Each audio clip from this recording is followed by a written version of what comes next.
call to order the meeting of the Lincoln Way High School District 210 Board of Education regular meeting scheduled for Thursday, February 21st, 2019. If you could please stand as you're able for the Pledge of Allegiance. I pledge allegiance to the flag of the United States of America and to the republic for which it stands, one nation, under God, indivisible, with liberty and justice for all. Thank you. Roll call, please. Mrs. Glatz. Ms. Janice Doyle. Here. Mr. Luchetti. Mr. Lulo. Here. Mr. Janik. Here. Mr. Kostick. Here. Mr. Kirkland. Here. Thank you. All right. One of the better topics all year, our National Merit Scholarship. Yeah, I'll invite the PBS directors up, please.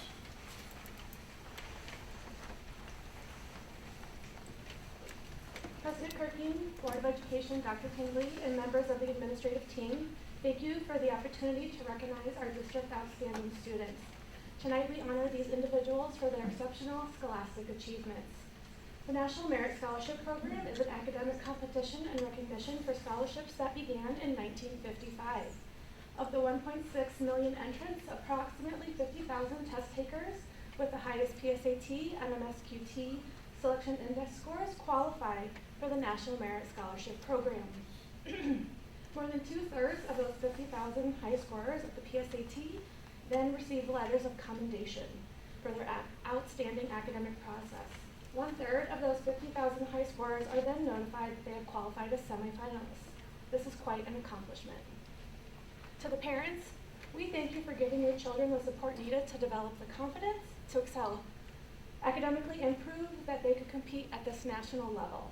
Students, we hope that you know how proud we are of each of you. You are to be commended and congratulated for your academic efforts and achievements. We offer you our best wishes and hope that being recognized by the National Merit Program will broaden your horizons and strengthen your potential to develop in the future.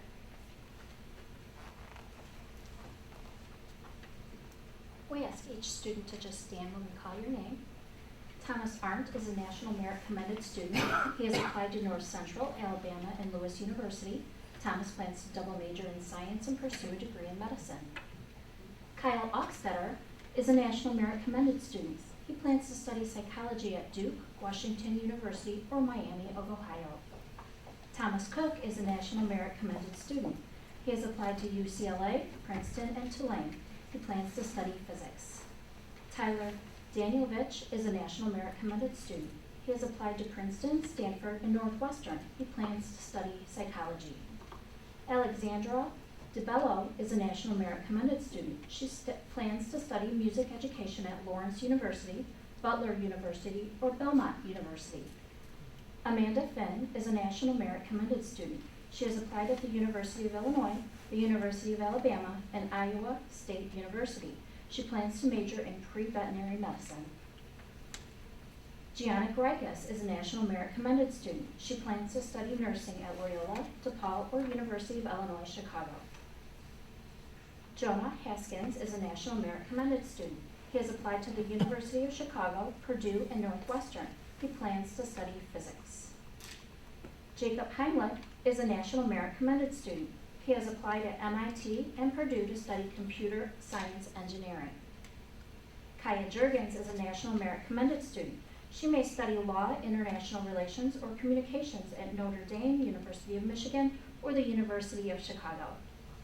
Justin Lundy is a National Merit Commended student. He plans to major in engineering at Purdue or Colorado University, Boulder. Bo Magro is a National Merit Commended student. He has applied to Northwestern, Lake Forest College, and the University of Illinois. He plans to study computer science. Julia Martin is a National Merit Commended student and a scholar in the National Hispanic Recognition Program. She has applied to the University of Virginia, the University of Oregon, and Stanford University. She plans to major in economics with a minor in Spanish. Oliver Mate is a National Merit finalist. He plans to study architectural engineering at the Illinois Institute of Technology, the University of Illinois Champaign, or Purdue University. James Montfort is a National Merit Commended student and a scholar in the National Hispanic Recognition Program. He plans to study music education at Illinois State University. Jared Pagorni is a scholar in the National Hispanic Recognition Program. He plans to enter into the United States Air Force to become a linguist. Dominic Willett is a National Merit Commended student. He has been accepted to the University of Illinois Champaign, where he plans to study history and become a university professor. Jenna Yassen is a National Merit Commended student. She is attending the University of Chicago to study chemistry. Joseph Zobel is a National Merit Commended student. He plans to study engineering at the University of Illinois or Purdue or Miami of Ohio. Congratulations to all of you.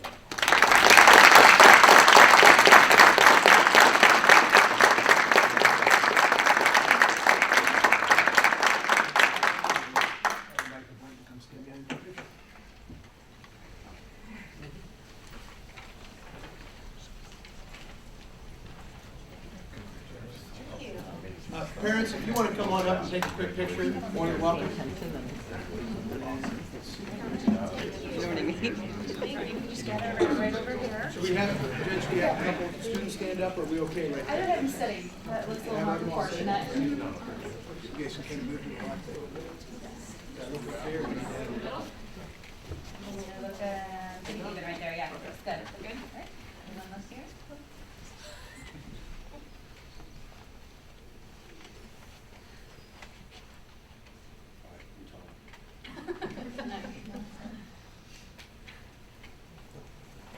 Come on, smile.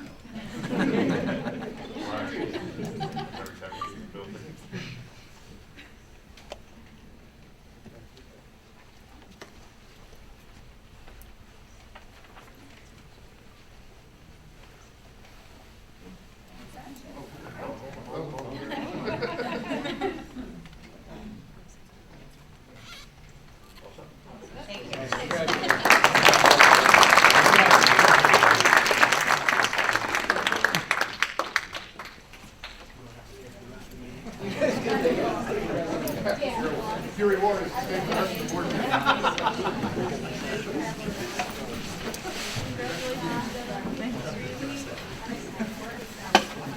As you leave, though, congratulations to all your parents. This is an awesome display for your children, and please share our congratulations with each one as well. So thank you for your time.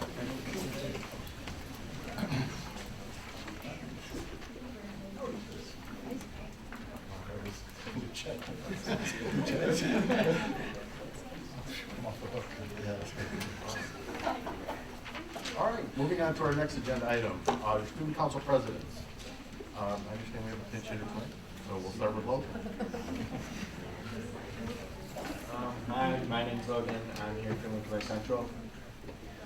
As a student council, we just finished celebrating a night at the disco for twerk, and we enjoyed another successful dance on Saturday night. For the remainder of the semester, we look forward to planning Teachers of the Night, Teacher Appreciation Week, and being a part of the Senior Showcase at the end of the year. Throughout the building, our Special Services Department, Best Buddies, and peer PE leaders are working tirelessly in preparation for the special games coming in March. Our theme is Lincoln Central World Travelers, and all hands are on board to make this another great year for the Knights. In athletics, many of our winter sports have wrapped with a successful season. Conference champions include boys bowling, girls gymnastics, boys swimming and diving, and sophomore girls basketball. Additionally, our cheerleading team took 8th place at the state competition. Our spring sport tryouts are in full swing, and we look forward to seeing what our athletes can accomplish this season. In other news, our winter play kicks off this weekend with a show on Friday and Saturday. The cast and crew have worked hard and look forward to the big show. Additionally, all clubs and activities are working together to donate toys for the toy drive for Children's Oncology Toy Fest. Academically, we're ready to finish third quarter strong. Our juniors are working hard at PSAT prep with their social science department for our all-school testing date on April 9th. Thank you very much. Thank you. No problem.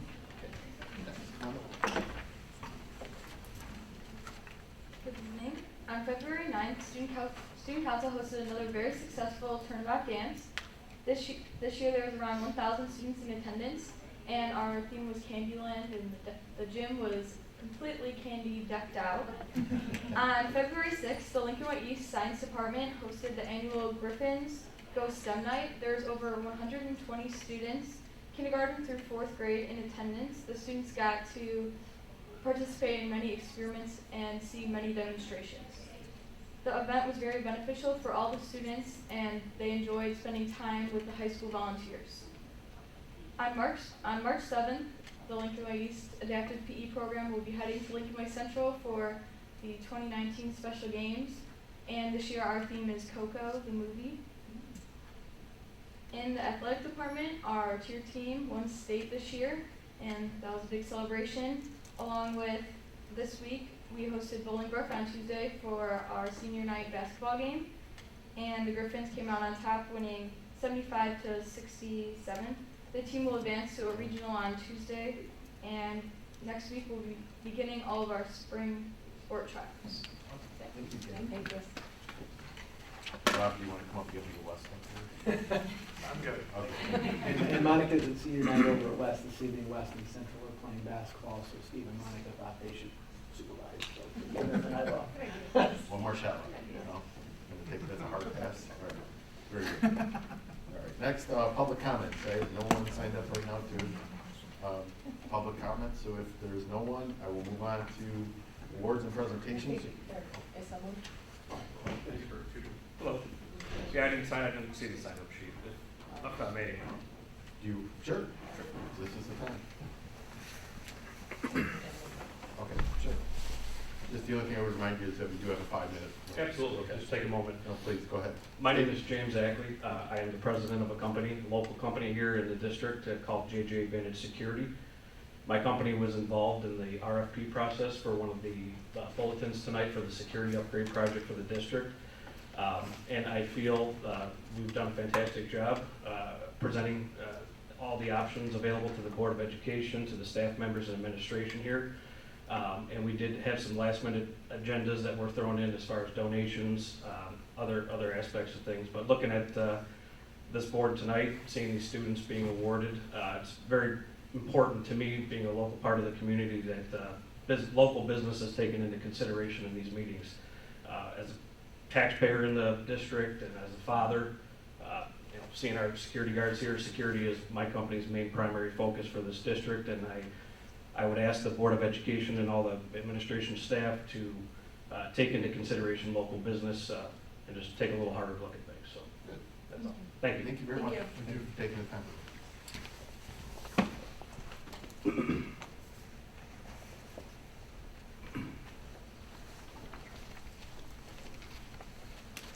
Hi, I'm Kevin Wilson. I'm on the Lincoln Way Girls Lacrosse Board. And so this is just a quick thing to say two things. First of all, thank you guys again for making lacrosse a varsity sport for both the boys and the girls. We had great seasons last year. We kick off next Monday. The numbers for the girls are up. The numbers for the boys are up. We just had 42 incoming freshmen sign up for lacrosse for next year, so that's a big number for the girls. And we're expecting to get a lot of notoriety. You guys might be interested. As a parent, I'll brag for a second. My daughter addressed this board last fall. She verbally committed to Harvard to play lacrosse earlier this year. So lacrosse is going to be a pretty big deal for the district, and we're proud of it. As you guys are redoing the fields, there's a petition going around to permanently stripe the field for lacrosse, along with everything else. As you know, we self-fund everything from buying goals to paying for referees and everything else. So this is just a initial request to say if the field can be striped for lacrosse at the same time you're doing everything else, that would greatly help us with the program. And that's it. So I appreciate any thoughts, but that was just letting you guys know a heads up and thanking you again for the opportunity. I believe your concerns, your thoughts have already been shared. Yes. So, thank Friend Beth for that. And congratulations. All right. That is awesome. And we'll have some discussion later, but the number I got from the AD today was 12 freshmen district-wide. We had 14 on the original sign-up, so we'd have to check those numbers. Originally, we only had one freshman girl at Central. Now, maybe total boys and girls total might be to 42, but I'd have to double-check. For freshmen only? Incoming for next year? No, sign-ups. Sign-ups for, at the... Oh, you mean 8th graders? 8th graders at last currently, year. currently we're at 12 freshmen. Okay. Yeah, we're pretty heavy, I think, on girls for and freshmen. what we've done, our athletic directors have spent quite a bit of time surveying, talking to other schools, talking to the IHSA. Our architects, we call down the IHSA and they say, okay, National Federation of High School, you're going to go to one field. Okay? We talk about that. call the Hinsdale AD who hosts the state tournament. He goes, no, we're going to line for 2 fields. Yep.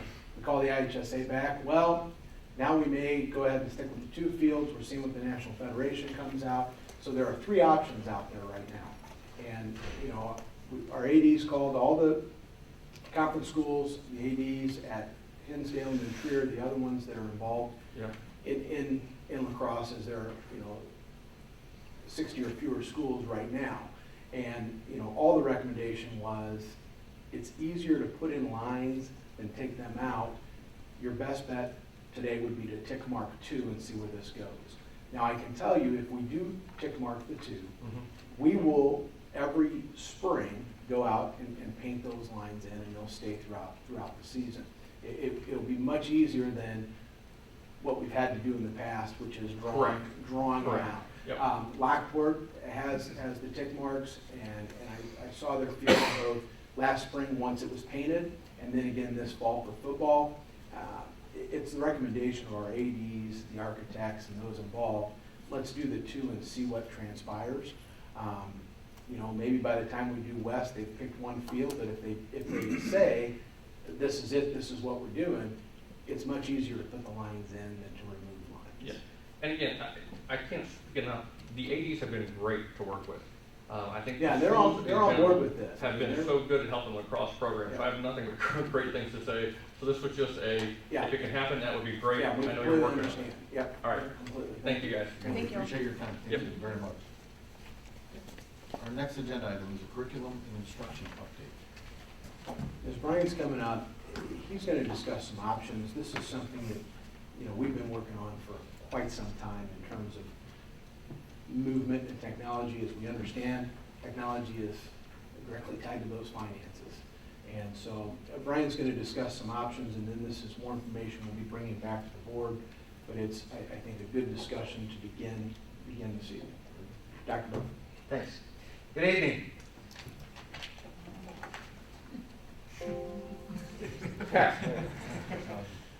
The Lincoln Way mission is committed to providing opportunities to maximize the academic and social growth of all students. One way to embrace this is with technology. One tool for the 21st century learner is the tablet and laptop.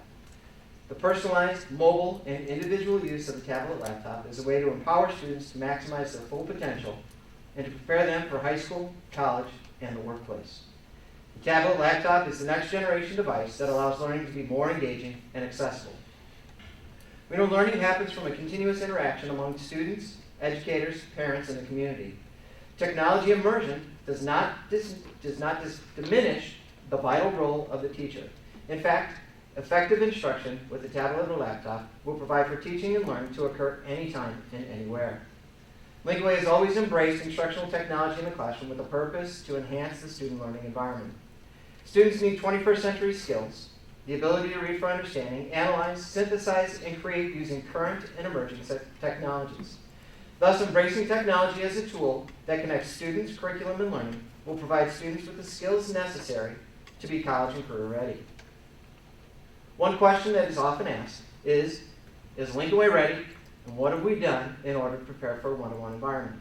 In order to answer that question, let's take a brief look at the tech plan from 2016-2021. All this material is in board docs, so if you want to reference it later, please do. From 2016 to 2017 school year, we began to improve the behind-the-scenes environment, starting with our bandwidth.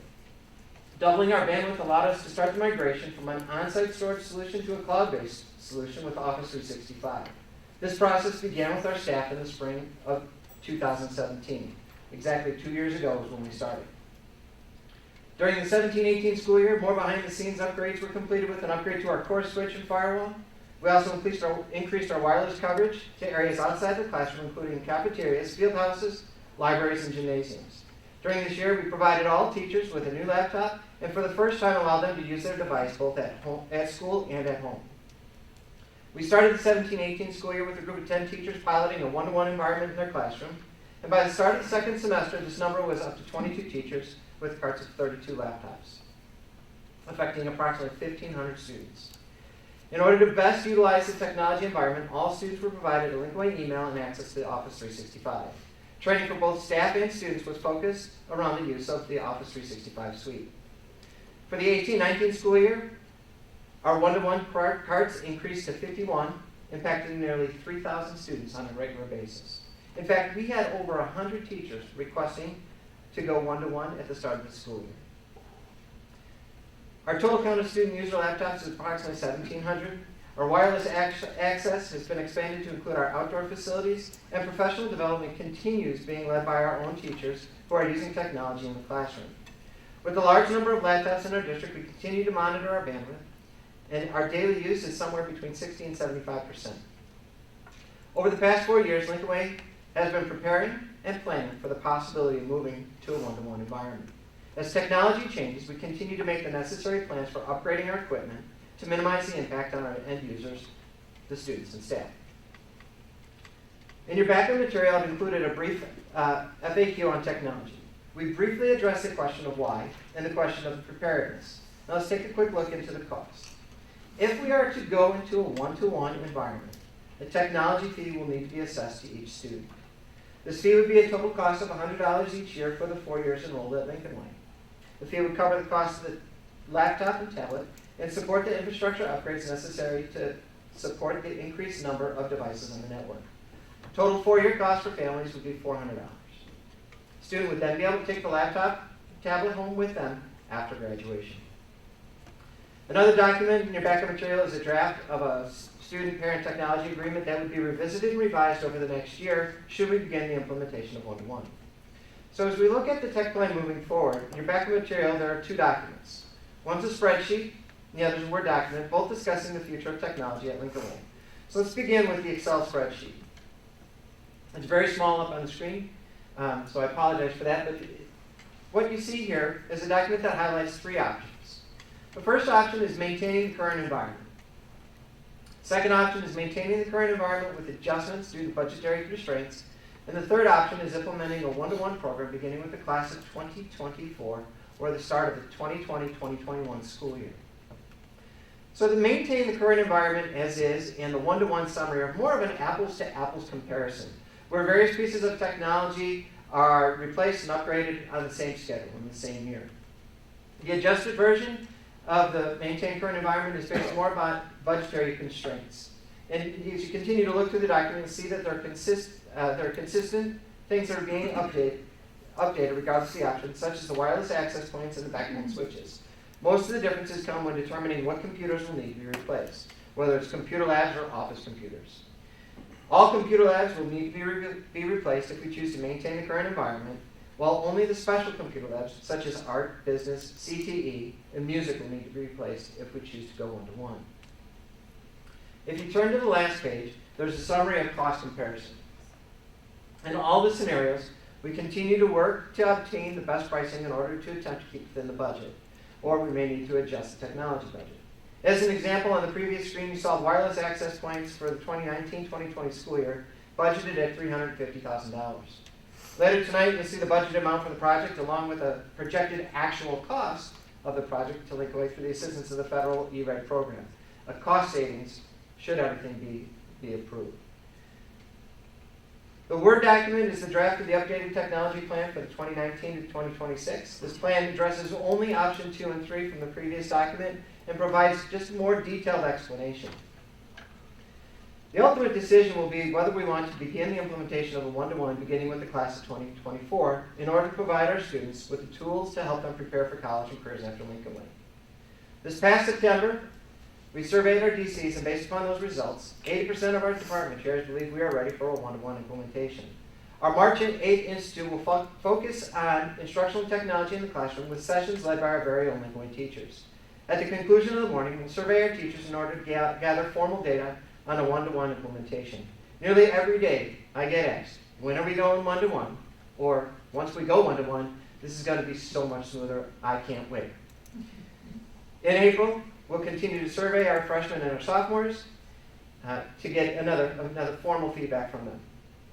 I'm sure there's many more questions that can be answered, and we will continue to answer them to the best of our ability. But the presentation today is intended to continue our discussions so that we can be prepared moving forward.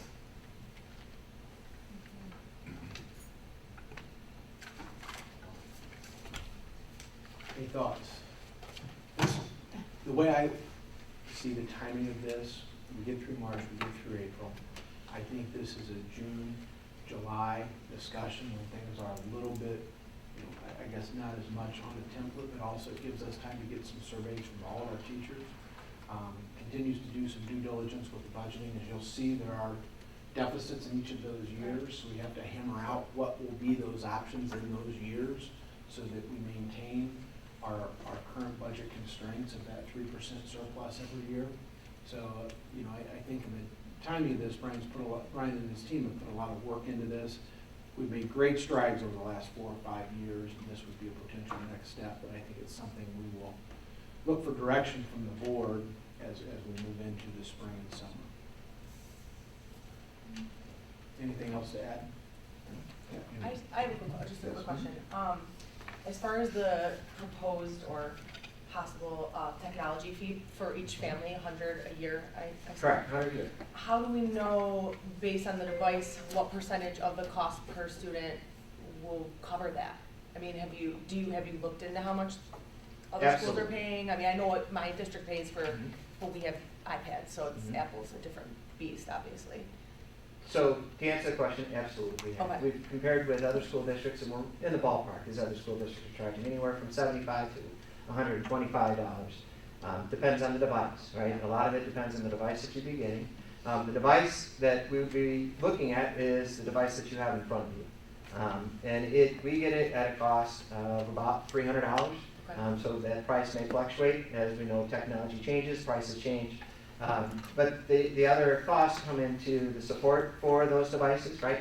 The monitoring of software applications so that our teachers can monitor what's going on in the classroom with all the students in there, and just the support of our network infrastructure, right? We know that as we increase the number of devices on our network, we're going to put a little bit more stress on the network, right? That's just one of the things that we know is going to happen. So any little bit that we can help to offset that is key. So we thought that 100 is a nice round number, covers the cost of the device, plus a little bit extra to hit some of those other pieces, such as like a Go Guard. And personnel. And we would have to increase personnel. We'd have to increase tech personnel in each of our buildings. So as we really nail this down and come back in the summer, we can have that breakdown in terms of, here's going to be the cost of employees plus benefits, and that would have to be covered. Those additional costs would have to be covered with the use of this tech. Okay. So And now that we have all the carts of laptops, would those be possibly given to upperclassmen who only have a year left, So 2 years left, as, something like that? as we transition into the program,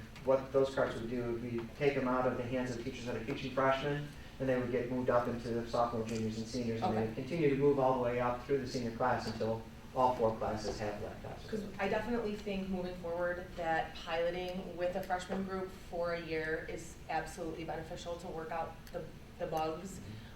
We did that with the iPads, and I think that it helped a lot because then those freshman teachers who were able to be trained with Apple, again, this is just our experience with Apple, were then able to be the people who trained the rest of the staff. Absolutely. So that helped a lot. Absolutely. Okay. Great. Thank you. Thank you, Brian.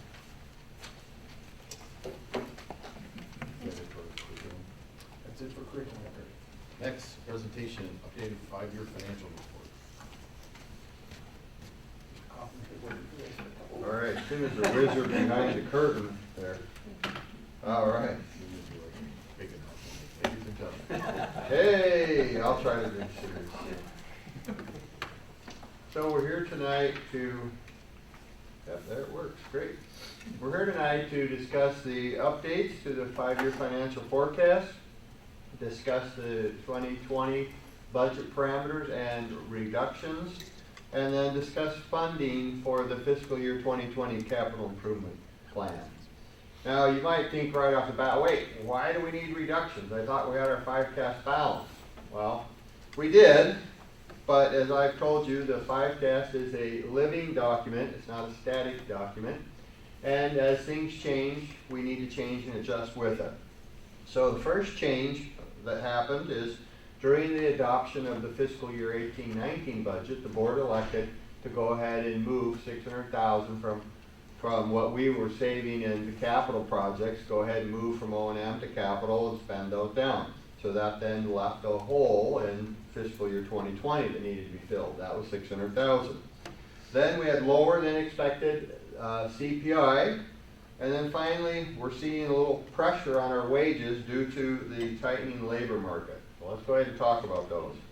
So first, in our projections, and you can see there the blue, we had projected for levy year, which is based on the 2018 CPI, we had projected 2.43. Well, as you know, it came in at 1.9. Okay, so what's that mean? Well, remember, we have our sensitivity analysis where we know. So for each 1% change in the CPI, that's about $680,000 less revenue. So for us, we had a 0.53% less in the CPI than we projected.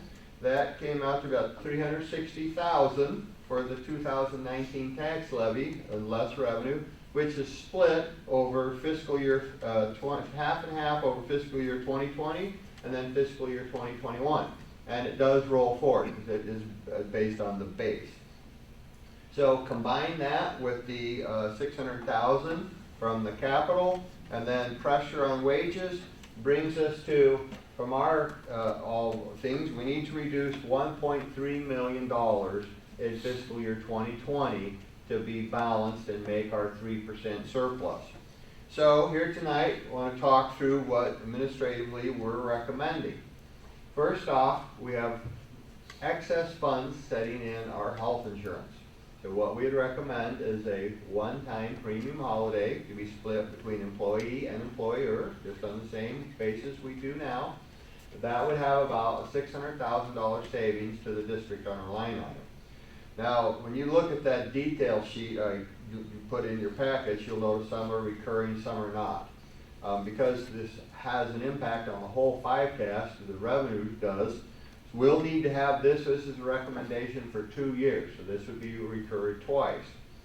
The next, we recommended that we reduce our capital expenditures from 3.6 million to 3.4 million on an ongoing basis. That we need to have built in and recurring on out. We know we're lowering the amount of TAWs we need to borrow, and interest is good, so we're going to be able to reduce that line item by 100,000. That's going to be recurring and carry out. Board legal is down as we wrap up our federal investigations, so we're going to be able to lower that by 100,000 moving on out. Natural gas, we have some gas stored, physical storage, so we could go ahead and for the next fiscal year only, for 2020, we could reduce that by 100,000, but that's a one-time non-recurring. Finally, we recommend a $100,000 reduction for one time in 2020 in the IT budget. And then we would recommend a one-time non-recurring. We'd ask all sites and departments to lower their budgets, their non-personnel budgets by 3%. We would reduce the new music capital expenditure line item. We'd reduce that by 40, and that would be recurring, ongoing. And then the new line item we have for athletic uniforms and equipment, we would reduce that by 12,000, and that would be recurring. So I'll show you the results here in a second, but the first thing I want to talk about is the funding available to pay for tonight's recommended projects for our 2020 capital improvements. So we've had projects that have been a little less expensive and etc. I don't know where my little dot went. Anyway, oh, that's why I pushed the wrong button. There it is. So right now we have $616,000 in our capital projects funds. We need to finish paying out one of the contractors. We've got the estimated final expenses in this year. Bringing down should leave us a balance of $218,000 in that fund. We would want to pick that up and make that available for 2020. We've got $3.4 million budgeted. We're looking for a DCEO grant. We'll have a March 1st award. We've already applied. We're pretty confident we're going to be getting that. It's $250,000. And then, of course, as we talk, some of the programs, some of the capital projects are E-rate fundable. So we're going to be getting $45,000 back in E-rate. Brings us to a total of 3.9. We're recommending 3.8 in capital projects, so we're under by 14,000. Now, let's talk about how this all crunches into our 5-year financial forecast. With those recurring items in place, if the board was to agree to all that list I gave you, we would be looking at, here's our 3% line, the red line there. We'd be looking at making that all the way across for our 5 years. Of course, awful tight in 2020, and then again a little tight in 22, as we no longer taking a holiday on the health insurance, but then as revenue is projected, we'd be moving ahead. What's this do for our fund balance? Well, there we have it. Red line is our goal, where we set the goal to be, and the blue is the estimated actual. This is another eye chart, but if you can read it, so you can see the yellow line, and this is in your packet. We just make the 3%, a little more in some years. The tightest is 2022, where we only have 3.07, right there on that 3% operating surplus. Here's graphically, and you know the software has to estimate this. This is our cash low point, or what we would expect to be in TAWs. It's a good estimate. It's never going to be exact, but it's close. And this is our estimated fund balance at the end of the year for operating. And you can see by projecting by 2024, we could be down to only needing about 8.6 million in tax anticipation warrants. Here's the summary of the board goals. So we started out, we had negative fund balance there in ending fiscal year 16. Come up with 17, we actually came in at minus 0.03, and then finally we made it up in 18. That's been updated. That's actual 9.22% of expenditures, fund balance as of expenditures. Our goal was to hit 9%. You can see estimated there going up, and there's the goal. By 2026, we should be on track. You know, when we initially put together policy 420, we thought it'd take till 2028 to hit that, so we're running a little ahead. So things are looking good, and with that, I just enter any questions.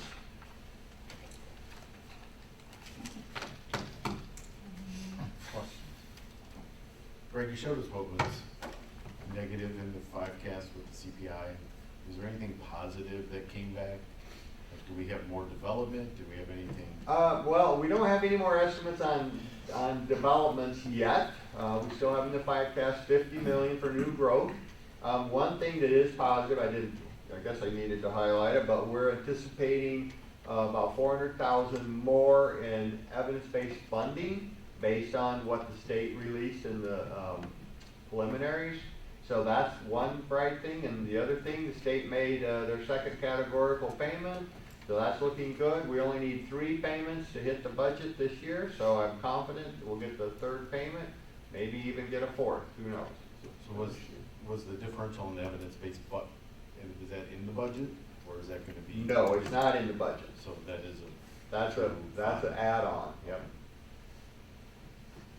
What process was used to determine the area of savings that you guys are projecting or proposing? Administratively, and we sat down and just started working through them and said, okay, you know, what things we think we can do that would be the easiest to implement with having the least impact into our students. And so then we arrived at our list, and then you know, came up with a little more than we needed and worked it back until we had it just what we needed, and then you know, brought it here for tonight. And this will continue to be refined as we get closer to submitting an actual budget to the board. So we're very comfortable that the potential reductions we have in place will be more than enough. As we continue to drill this down and get closer, we may find ourselves in a position where some of these come back and are added back to the budget based upon timing, additional revenue once we get that new growth number. But to be safe, and since Brad's been here, we've kind of underestimated our revenues and made sure we had all expenditures accounted for. I think he's proven to be pretty consistent in our 5cast, particularly just coming in new. So I think we have plenty reductions, and maybe in a situation where we can put some of that back in once we bring it back to the board for final approval next fall. Right. For the IT reduction, you had to reduce it by 7.7%. Does that impact what Dr. Murphy's proposal? He just had a proposal going 1-to-1, and now we're seeing we need to reduce. Right, So you know, so how I do you think, reconcile that? it's the way I understand it, they're gearing up for 2021, this is for 20. I think he's gonna have some infrastructure things, he's gonna be able to get a little cheaper on. So, you know, he might squeak a little, but I think we'll get through. Brian, are you starting in 21 or 24? It would be the class of 2024, starting in the 2021 Not next summer. fall, but the following. Right. I'd have to say, I mean, I don't want to jump ahead, I know we got some things coming up, but I mean, we're looking at possibly 600,000 for tennis courts, but we're gonna cut the IT budget for all by 100. I mean, I'm gonna see some more before we make, well, I don't know if we're making decisions, but just seeing what's going on moving forward. And I noticed the $250,000 for the grant. I've always kind of wondered this and never really said anything, but have you ever considered hiring someone part-time contracted percentage-based to write grants for us? We do a pretty good job of getting all the federal funding and state funding that's available for a district like ours. For many of the grants, they're stipulated, you have to meet certain requirements, and we don't even meet those. So for many of the grants that are out there, we can't even begin to apply. So you do have people that are looking and researching constantly? Yes, we are looking. Our voc ed people do a fantastic job of applying for grants, and that's our largest percentage of grants are through our ag IT. We've done a pretty good job. We also work with trees to do so. Can you go back to the Can you go back to the CPI? Certainly, then I wanna come back to this chair, so I wanna follow up with Mr. Lulo. Oh, well, you can follow up now. Okay, I wanna follow up now. Yeah. I just wanna emphasize, so, you know, we presented tonight, a $1.3 million list of reductions.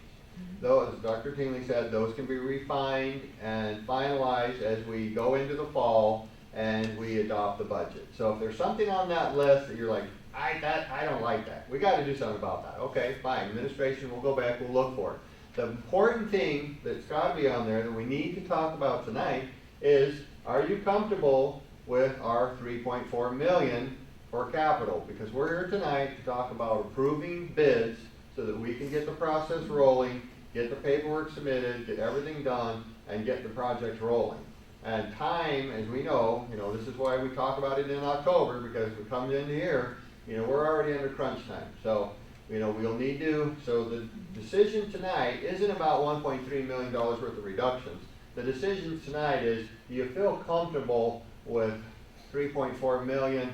We're demonstrating that we can balance the 5 tests, and we want to move forward with projects. So I just want to make sure we're there, because I don't want to see projects held up over, well, is it $100,000 out of IT or versus tennis courts? Well, we're not going to weigh that per se. If the $100,000 out of IT is not the board consensus, we'll go back and we'll figure out something else. We have a textbook budget of a couple $100,000. If over the summer we determine the direction we are going is 1-to-1, then that's an easy switch of the $100,000 out of textbooks back into technology. Sure. So there are some moving components, some levers that we can pull to go through that process. Yeah, it's not that I'm opposed to any of that, it's just that I don't know how many students are affected by tennis versus Sure. how much is it affected by the IT, which is kind No, of the question would be, do we have tennis at Central or not? I think that's a fair concern. Correct. Because when that price came back, we were all, Yeah, turf that every team, every outside team uses versus tennis courts that's sport specific. Right. But if we saw Easton, I mean, what a phenomenal job that was. Okay, so. I didn't necessarily have a question, I just wanted to kind of look at it. In 2019, we estimated 2.43 and we're at 1.9. Do we want to lower those projections? Oh, you did? Okay. And I'm sorry, I kind of breezed through this. This is the Cliff Note version. Right. But, Okay, you did. And the graph jumps off because it uses a different scale. I hate that about that software. But that's, so you're going to notice 2%. Yeah. So, before I was hanging my hat on the Wall Street Journal. What the hell, anyway. So, we're hanging it on 2%. That's like the 25-year average.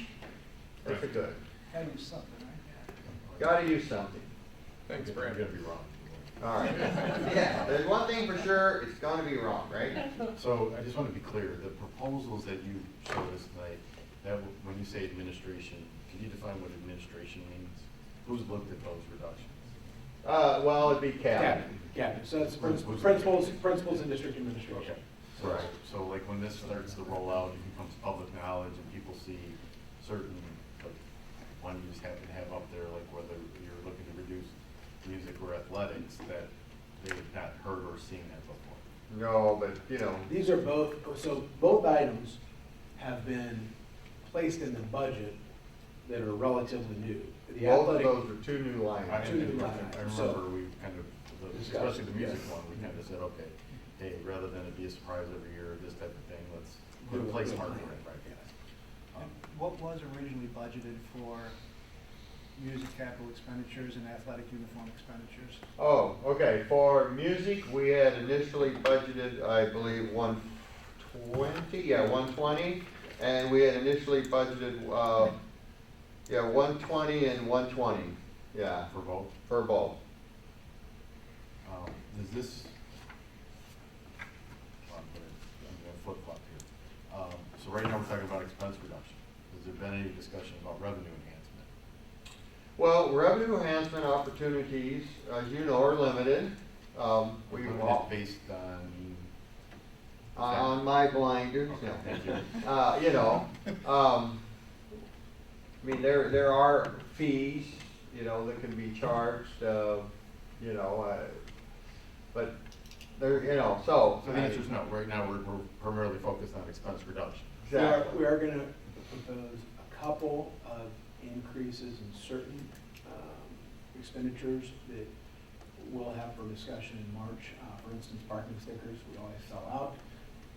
You look at the amount of money we're putting into our parking lots every year with paving, striping, resurfacing.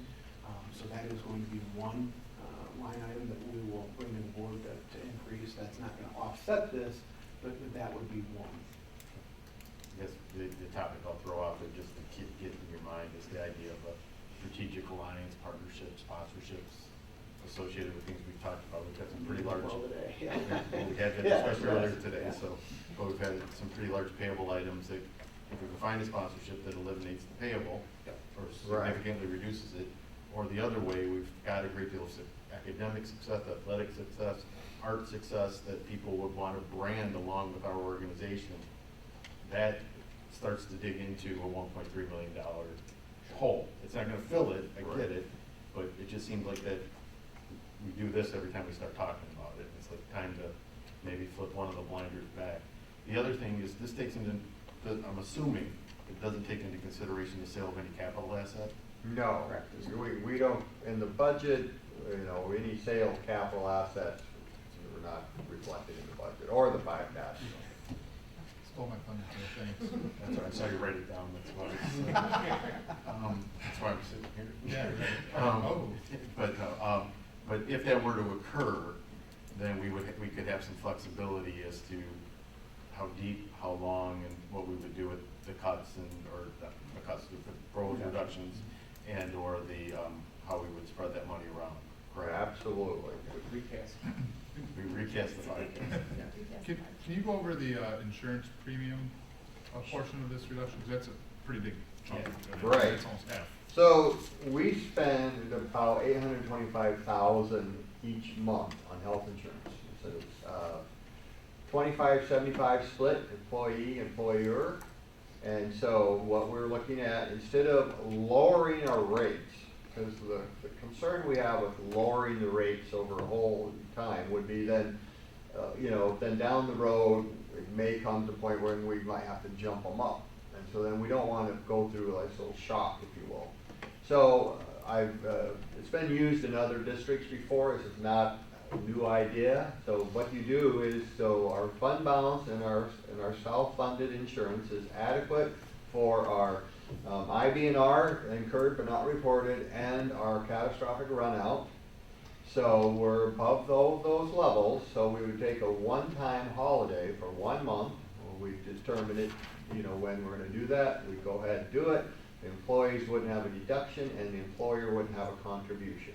So it'd be a win-win for both, and it's a fair way to treat it since the money in the fund is 25% employee, 75% employer. We've had a very, very positive health history over the last 3 years, which has helped put us in this position, knock on wood.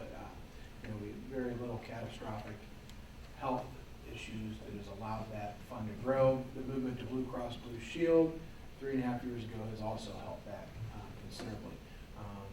6 years ago, we had no fund balance, and so we're in pretty good shape there right now. But we've had, knock on wood, a very good run health-wise. That doesn't affect anybody's coverage or anything like that? No. I'm just making sure. Nope. Understand that, we're not cutting your There's so insurance. many lives covered, you have to have a substantial balance just to have that coverage, but we're to the point now where we would be able to reduce it likely 2 years in a row and then see where we are. We borrowed from that fund to reduce costs at one point? We did. That's what I thought, We did. okay. And put it back once we receive our tax distribution. Mr. Coppel was not in favor of doing that, so we Yeah, started that that's practice once he began. But yes, we did that year when we were not able to borrow anywhere else. We've not done so in the last 2 years. That was Joe and I's welcome to the board meeting. Yes, it You guys was. did that. Yes, it was. Any other questions? Good feedback. I think we've given Brad Scott and Cabinet some direction here to consider, and we'll look forward to it. And I'll state, just on a personal basis, I appreciate your commitment to the policy 420. I think that that's important, that we've gone this far, we've made that kind of progress. Your due diligence in updating this 5cast is exactly what we wanted, and it shows us, gives us a leading rather than coming and having to make a decision within 30 days. We, the new board or whatever board is up here will have months of consideration to make a better decision. So thank you, Brad. You're welcome, thank you. On to the consent agenda. The consent agenda exists of the approval of regular minutes of January 17th, 2019, approval of the closed minutes of January 17th, 2019, approval of the payrolls for January 18th, February 5th, and February 20th of 2019, and out-of-state travel. Does any member wish any of these items pulled and discussed separately? If not, I'd accept a motion to accept the consent agenda as presented. So moved. Second. There's a motion and a second. Are there any questions? I have a quick question. One of the out-of-state travel takes us out of the country, yes. And I think I've shared this with you before. Are we appropriately insured as a district when we take people out of the country? We are. Currently, all our groups are using the Explorica. Explorica has a $50 million coverage policy for the district. Parents always sign the waiver. Parents always present them a medical card, but as we know, litigation, who knows? But we do have a $50 policy through Explorica. $50 million. Yes. I also thought, this is a formality we do, even though we're approving this, we don't assume the liability surplus. Correct, and that's where that $50 million covers the district and or individual loss. If there are no other questions, call for a vote, please. The vote is open.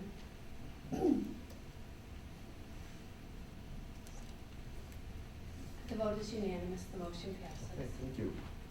Next are our action items. First action item is presentation of invoices for January 18th, 2019 through February 21st, 2019. Is there a motion? Yes. So moved. Thank you. Yeah. Oh, sorry. Oh, sorry.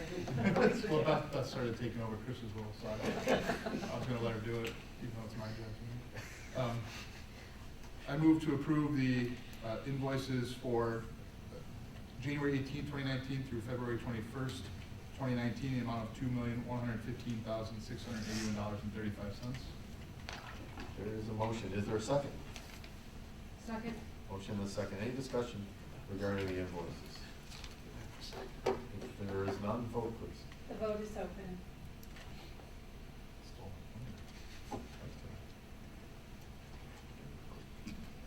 The vote is unanimous, the motion passes. Okay.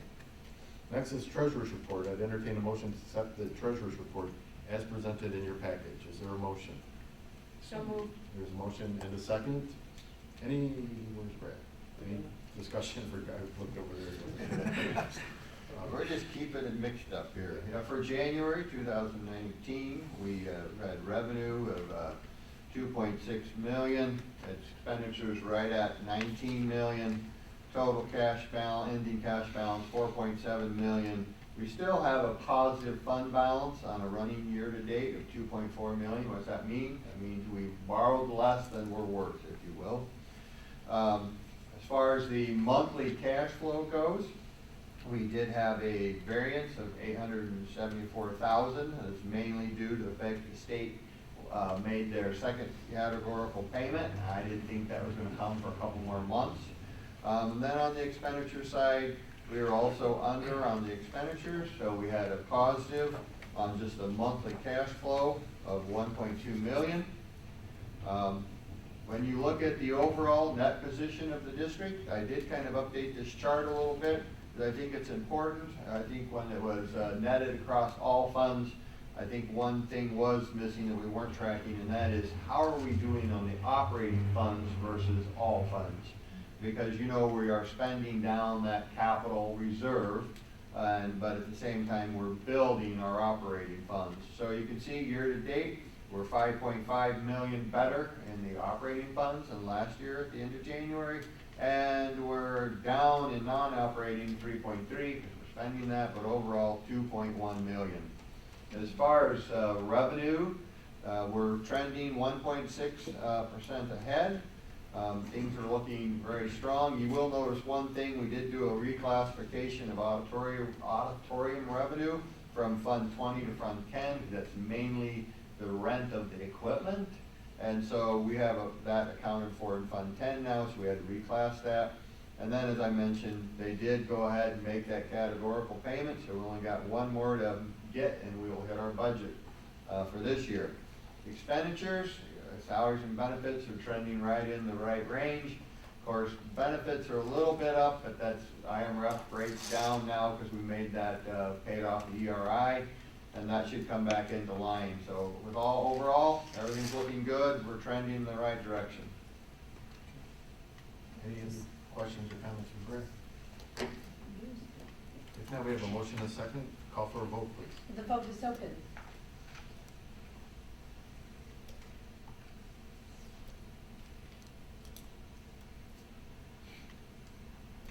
The vote is unanimous. The motion passes. Thank you. Next, there's student activities report for January 2019. I entertain a motion to accept the student activities report as presented in your package. So moved. There's a motion. Is there a second? Second. Motion and a second. Any discussion? I have a discussion. Go ahead. So the question I asked was, at one point, again, this was 18 months, 2 years ago, there was some concern over the volume of accounts in the student activities funds and the time it was taking to administer, reconcile, and do whatever due diligence was associated with those accounts. Well, then today's deal had another dozen, 10, I don't know, seven, okay. But we seem to be adding on a regular basis. My question would be, just because of the asked and answered, is this becoming burden, cumbersome, whatever the right term is? Kelly, you can step up and help us here a little bit. When we closed out accounts, there were a number of accounts that could be managed by a couple of different areas. But Kelly, go ahead and talk a little bit about the closeout and why we're adding now. Okay, so the reason why we closed out the accounts 18 months ago was mainly because there were a lot of stale accounts, clubs that didn't exist anymore that still had balances, clubs that should have, or accounts that really should have never been in the student activity fund to begin with. Should have been right, so that's the exercise that we went through back in 2016-17. So now, I mean, I'd say that our accounts are very current now since we just went through such a thorough exercise. The reason why you're seeing so many accounts this month is that, I guess would have been 2016, Peg Bobber, who was the district world language department chair at the time, requested that just one account be set up to kind of handle all the world language honor societies. There had never been any at West, I believe, when she, we're back in 2016 and they were looking to get those up and running.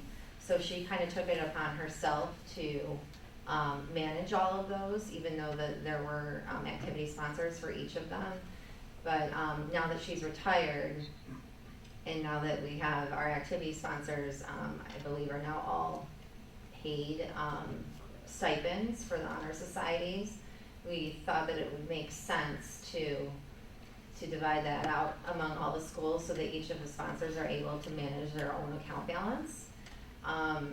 Because that's where it gets kind of tricky if we start running different clubs' activities through one account. It's hard to kind of then separate what funds belong to which club. So I do keep an eye on sale balances. I ask, I mean, there are some clubs that we have where they might only have 1 or 2 transactions a year. But I still ask questions when I need to as to whether the club exists anymore. But I guess to answer your original question, it's not hard to reconcile these accounts. It's not hard because we have a sponsor or a coach, athletic director, secretary, kind of in charge of monitoring every account, and then it comes up to the district level where we cut all the checks, we approve all the check requests, all the POs, depositing, so we're constantly reviewing it. Each account has its own individual account number within the fund, so there's no real issues with reconciling or anything like that. So it's not putting us straight into human capital to do other roles in the department? No. That's all I need. I'll just stay up here in case there's anything else. No, I think we're gonna call for a vote. Okay. I'll step Thank you. off this open. Thank you, Kevin. No problem. Call for it.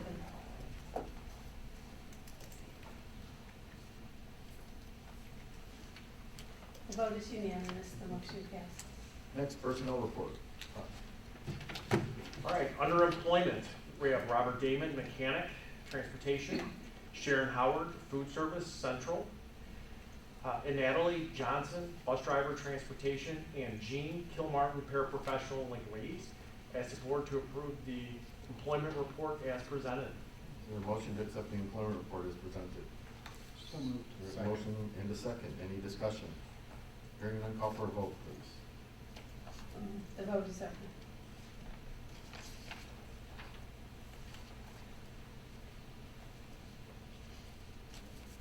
Vote is unanimous, the motion passes. Okay, under resignations, Cassandra Boll, assistant dance coach, Bailey Gettinger, assistant dance coach, Dominic Panzica, bus driver, and Angela Trend, bus driver. Ask the board to approve these resignations as presented. Is there a motion to accept the resignations as presented? So moved. There's a motion and a second. Any discussion? Hearing none, call for a vote, please. Vote is open. Say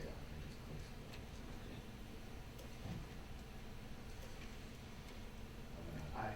Yes, I can. The vote is unanimous, the motion passes. Thank you. Next is the bus rotation and replacement.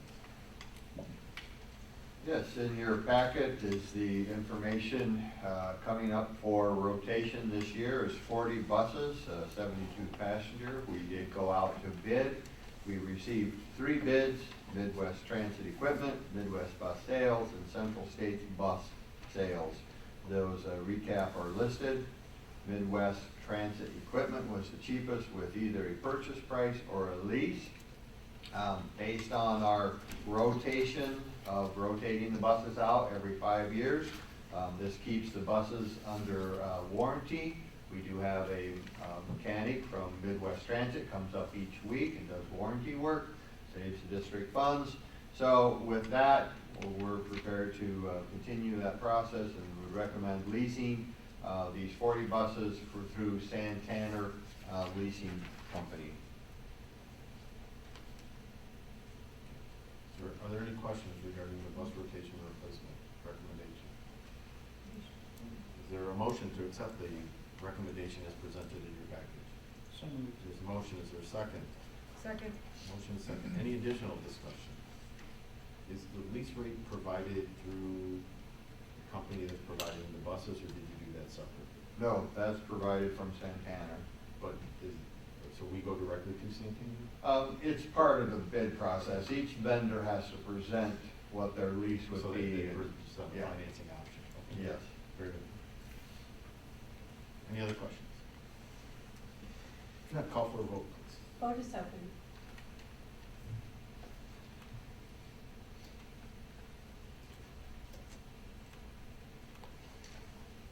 Vote is unanimous, the motion passes. Thank you. Next item is the property and casualty insurance renewal. Sir, do you want to give us a little update? I'll give it a whirl. This one is probably one of our more complicated ones. We are coming up with our property, casualty, and liability insurance renewal. And as you know, in the past, we've been with Alliant Mesro, a broker.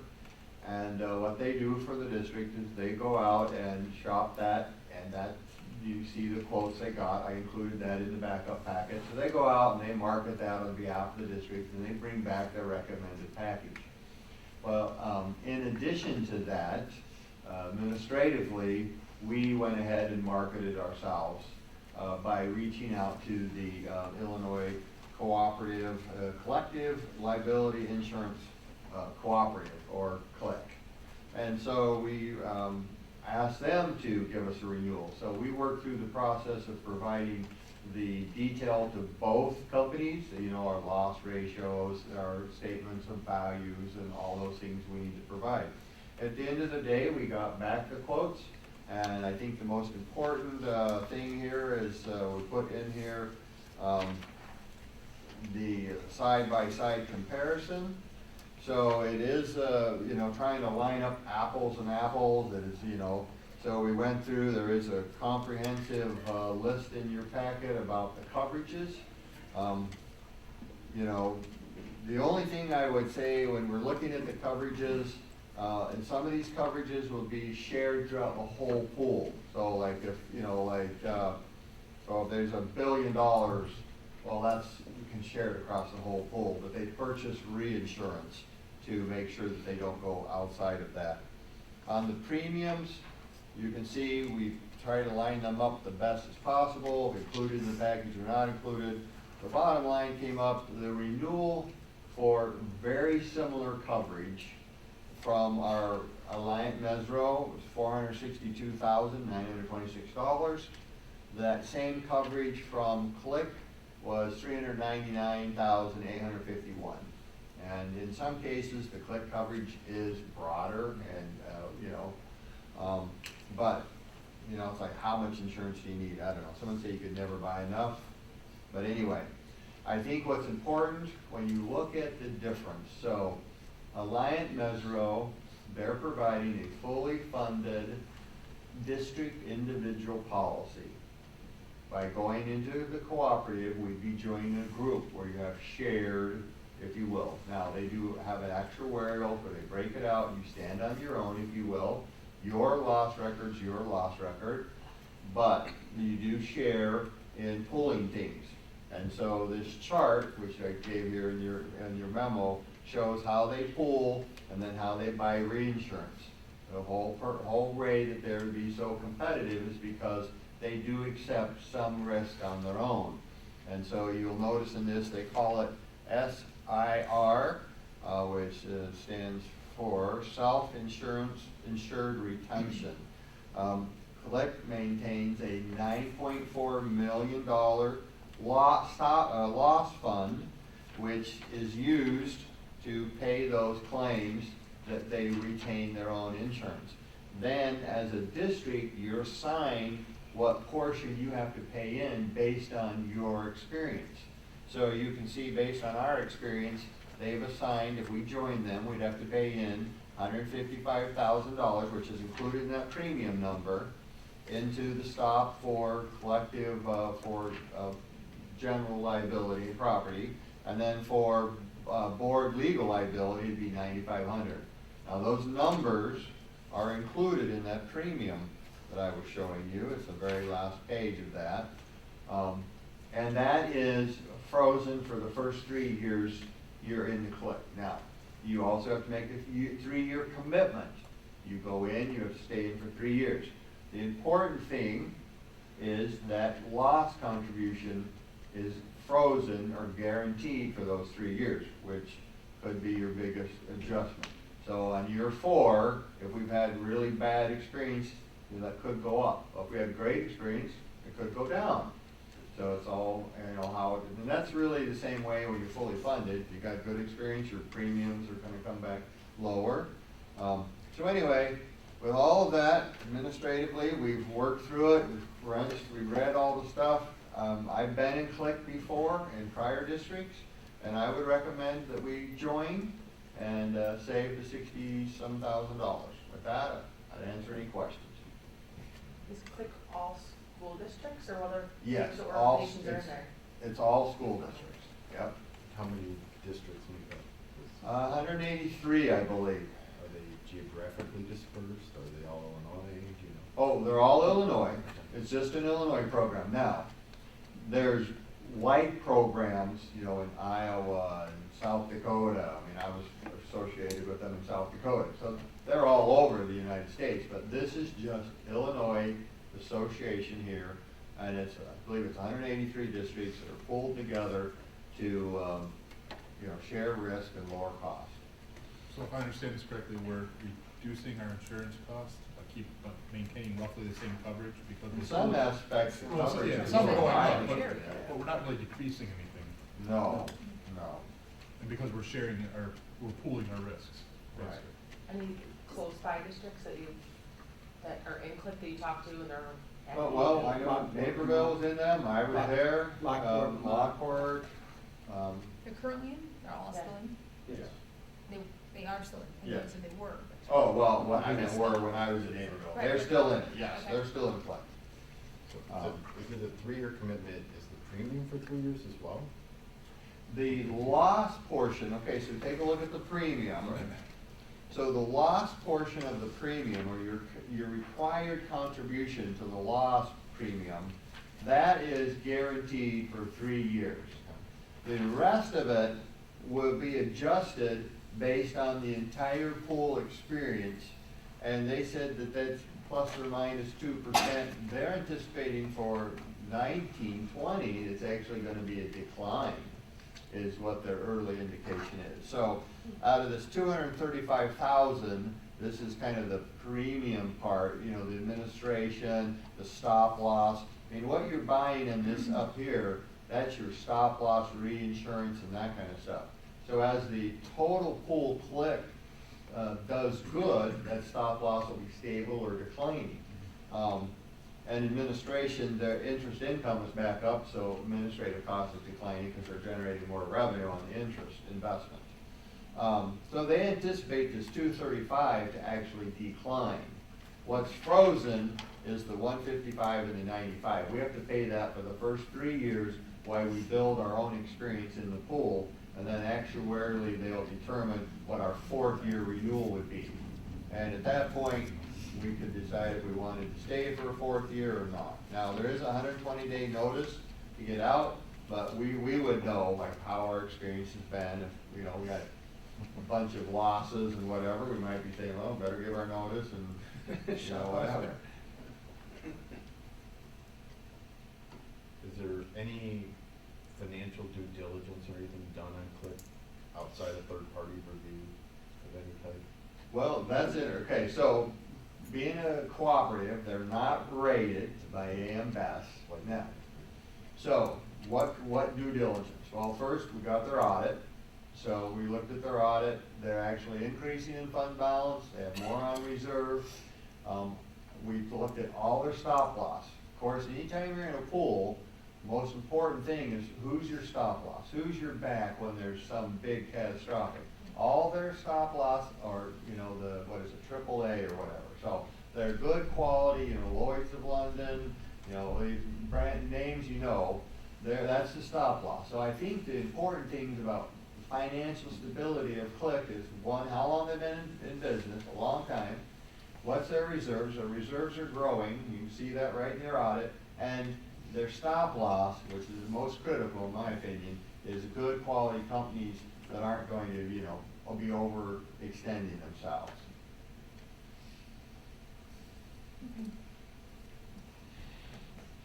Any other questions? Now, if the board decides to move ahead, there is a resolution. And I apologize, I had to put it in later, I realized I didn't, but there's a resolution along with the intergovernmental agreement. So it's an intergovernmental agreement.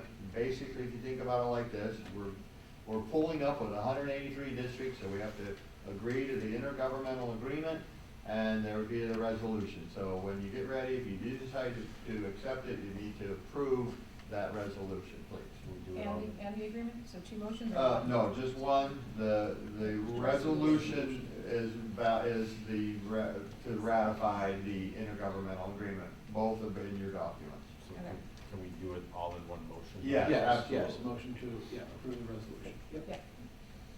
Just one more quick question. In here, it was segregated out about the Lincoln Way North building. Right. Are there, pardon? It's in Frankfurt. Yeah, I saw that. Frankfurt, Germany. Are there any bond covenants or anything that make us maintain a certain amount of coverage associated with that building? Yeah, actually, we did get back from bond counsel on that. There is no coverage requirements because they're general obligation bonds, so they're covered by the tax levy of the district.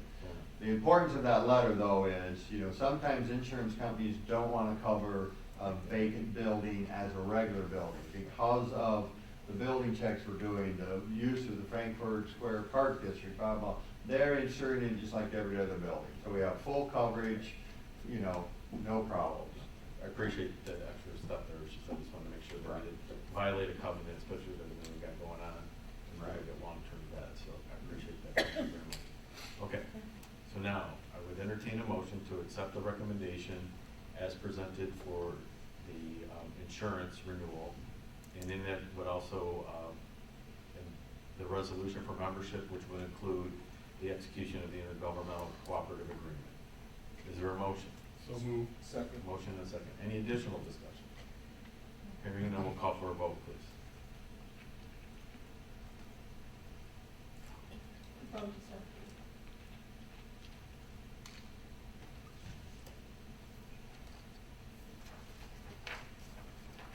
The vote is unanimous, the motion passes. Great. Thank you, Brad. Thank you for your patience and No your problem. answers. I appreciate it very much. All right, next is the interfund loan resolution. I'd entertain a motion to accept the interfund loan resolution as presented in your package. So moved. There's a motion. Is there a second? Second. Motion and a second. Any discussion or explanation on the loan?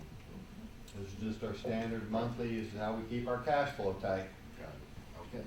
If not, call for a vote, please. The vote is open. The vote is unanimous, the motion passes. Thank you. Next is the pavement replacement bid. I'm going to invite Rich Wilkie and Lou Noto up to the table, and they'll be able to answer any questions as we begin the 10 through 17 here.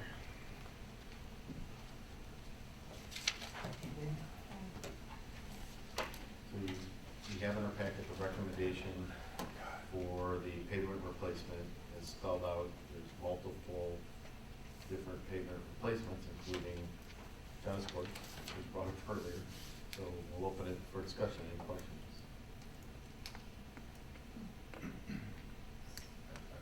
This is a result of, the recommendation last year to break things out. And so as you can see, broken out into different alternates.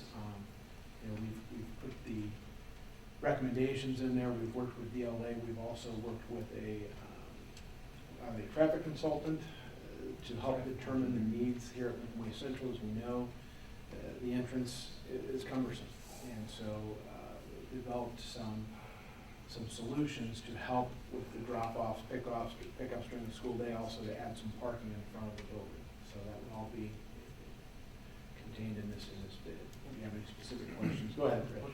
As we're sitting here in Forest hindsight, back when Brad presented his 5-year, there was a document in there called the capital improvement bid summary document. If you pull that up and leave that tab open so you can refer back to it, it might help as we look through these bids.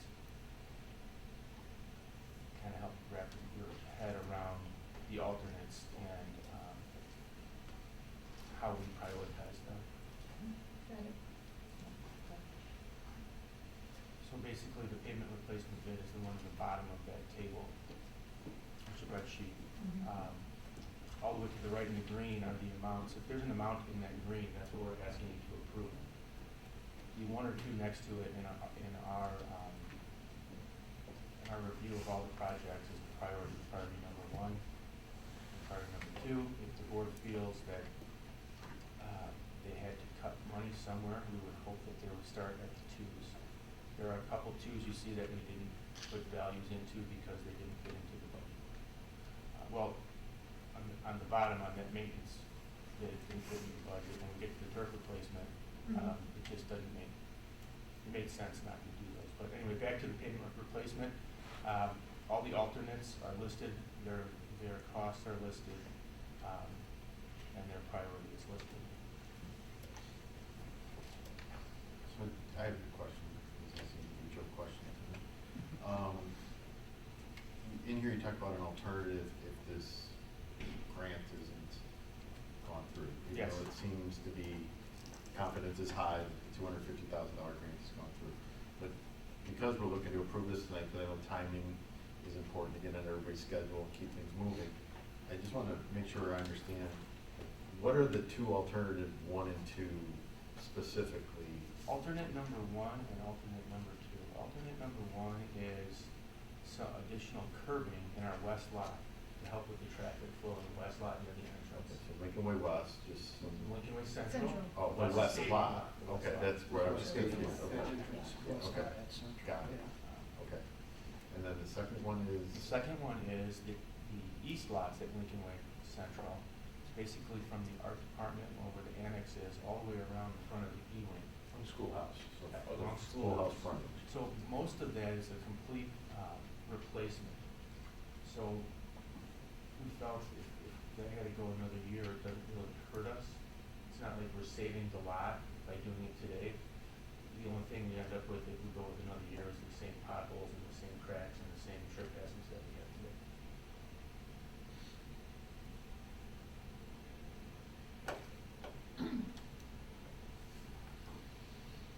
Okay. Any other questions?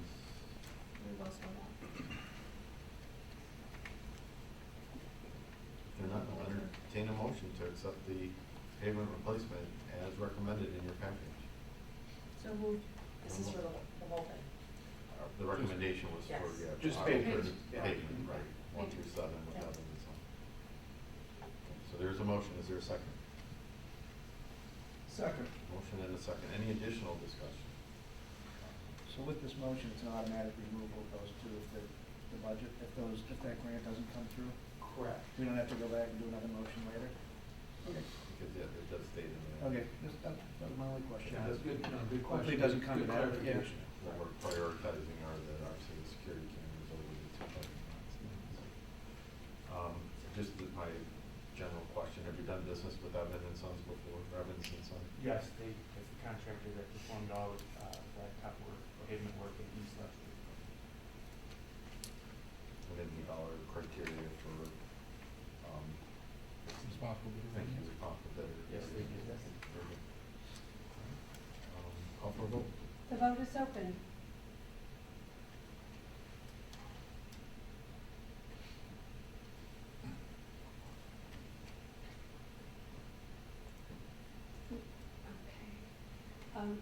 The vote is 5 yeses and 1 abstain from Mr. Giannick. The motion passes. Thank you. Next is turf replacement. You have in your package the recommendation for turf replacement. I believe these are the central or the east fields, if I remember correctly. Yeah, that's correct. Are there any questions for administration or Rich at this time regarding the turf replacement? Can you just give us a real brief explanation? It's a Make lot. an overview, because this is a different, it's a different concept, so. Sure. Go to Rich, go ahead. The field turf at Central and East was installed back in late 2005. It served us well, but it's nearing the end of life. So we've been planning on doing a replacement. We were approached by several companies. One one, I'm not gonna mention their name because we're not talking about them tonight, but they came in and they wanted us to tear the turf all out and replace it with new turf and do some other site work. Pretty expensive. We also talked to Field Turf, the manufacturer of our existing turf, and they came to us with a solution to actually leave our existing turf in place, called a recover system. Save the expense of demolishing the old turf, save the expense of installing a new shock pad, which our existing fields don't have shock pads. They weren't in existence when our field went in. We have the first two fields in the Midwest that were installed with this method. There are several out west, Alaska, Arizona, I believe Oregon. There's 3 fields out west that were installed with this method. It's the same turf they're putting in everywhere else. It's just they're putting it over another turf field for the additional shock resistance. Since we're not doing a big site project, we're not installing a new field. We're not digging holes and putting in drainage and sewers and stone curbs. There really is no reason to go out to a formal bid for the work. Any contractor that puts field turf in for us would get this pricing from Field Turf. It's nationally bid, and this is the Field Turf price. Field Turf installs their turf with factory installers, so there's no subcontractors in this job. That's why it wouldn't make sense to rebid what's already been bid. With the purchasing cooperative, it's already bid. So we'd be voting on joining cooperative? No, we're members of the cooperative. We're members of the cooperative? Yes. We're members of the purchasing. And we would just be purchasing something from the cooperative? Well, we're purchasing directly from Field Turf. Right, through the cooperative? Yes. Right. But material will be the same price, but won't labor potentially vary, or it's all a package regardless? No, this is their price. It's factory installed. Okay. And there's been Manufacturer installed. three other fields installed like this? This recover system. In the country? Yes. So we'd be the 4th? 4th and 5th. What's been the experience with the other 3 so far? The other 3 fields are performing well, and the GMAX testing. GMAX is a test that we perform on the fields to measure the impact resistance, and the GMAX tests for those fields have been very stable and positive. Any concern about, since it hasn't been done in the Midwest with our fantastic extreme heat and cold, how this might respond? The field as it sits right now is very stable. It's been there since 2005, so we don't have any concerns with the base. To be honest with you, I would have more concern if we were excavating and trying to recompact and install a base. 10-year warranty on this. 10-year warranty rather than 8. So it's a shock pad and then new turf integrated on the existing turf. There is no shock pad. This acts as a shock. Oh, the turf is the shock. Yeah, Okay, that makes more sense. I was thinking, well, how you gonna, okay, so that's all this is, okay, that makes more sense. And I noticed in here this discusses lacrosse with the tick marks we were talking about earlier. That covers what that gentleman was speaking about? This is his No, donation. they're asking for lines. Our athletic director's recommendation would be that we do the tick marks rather than the full line. Right, that says tick marks in here. Yes, tick marks are included, yeah. But they were donating the markings for the other fields? Yes. Would they donate the markings for the lacrosse, or is that something that's? 7,000, Rich, is that what it came back? Can we see if they'll donate it, like they're donating all the other markings? We could. The issue will be, if they decide they're going to a uniform field, now we have 2 sets of lines that we don't need, and we have one that we don't have. Gotcha. And Okay. our conversation with the IHSA a couple weeks ago was, hey, we think we're gonna go uniform. 2 weeks later, it was, no, we're gonna stay with the boys and girls. And They're different I size guess the fields? uniform field, you'd know this better than I do. Gotcha. It's 120 yards long. It's longer, and that's up to the goalpost. The boys and girls fields are both shorter. So. So when you say uniform field, you mean for both? Like our soccer fields, boys and girls Both play on the the same. Okay. Yeah, boys.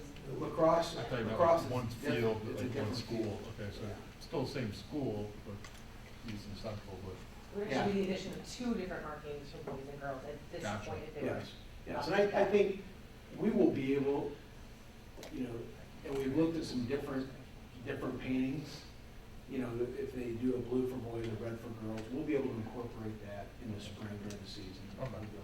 Yeah, I think the bigger issue with the lacrosse was that a lot of times they were told that the lines were going to be there, and then they weren't, and then they just had to have like a parent come and line the field for them. Yep. So that became an issue, which I And think it's a is. difficult field to line. It It's is. not like lining a baseball field where you follow There's you've got circles circles and and- half moons. So with the marks in there, I went look at Lockport, you know, draw strings and we'll be able to get that done. Okay. And what's cool play? I Oh, I cool don't know play, anything yeah. about that. It's not the band, right? That's right, that's all. That's cool play.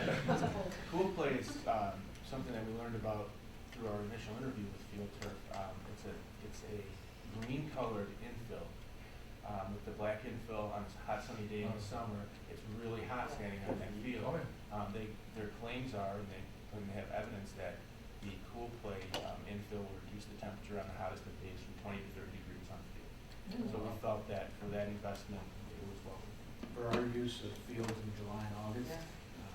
you know, that will significantly, it will reduce risk. Rich, maybe with those tick marks, since we're gonna be kind of a pioneer of sorts, maybe if we're the designated field, we could partner with them and maybe they would throw those in, and then when other districts wanted to come and take a look at fields, we could show them ours or something, is that a? You say in reference to the tick marks, the lacrosse tick marks or the lacrosse lines? We don't want the lines, we want the tick marks. They'll do, They're donated. they're donating the Yeah. tickets. So the lines will cost the 7? Lines will cost us $7. Yeah, but that's not recommended, even if the lines were free at this point, it's not recommended, we could end up with. And Right. it's easier from what they told us, it's easier for them to put lines in than to take them out. So if the IHSA comes in the next 2 years and says, we're gonna go uniform, here's what we do, it's easier for us just to cut them right in.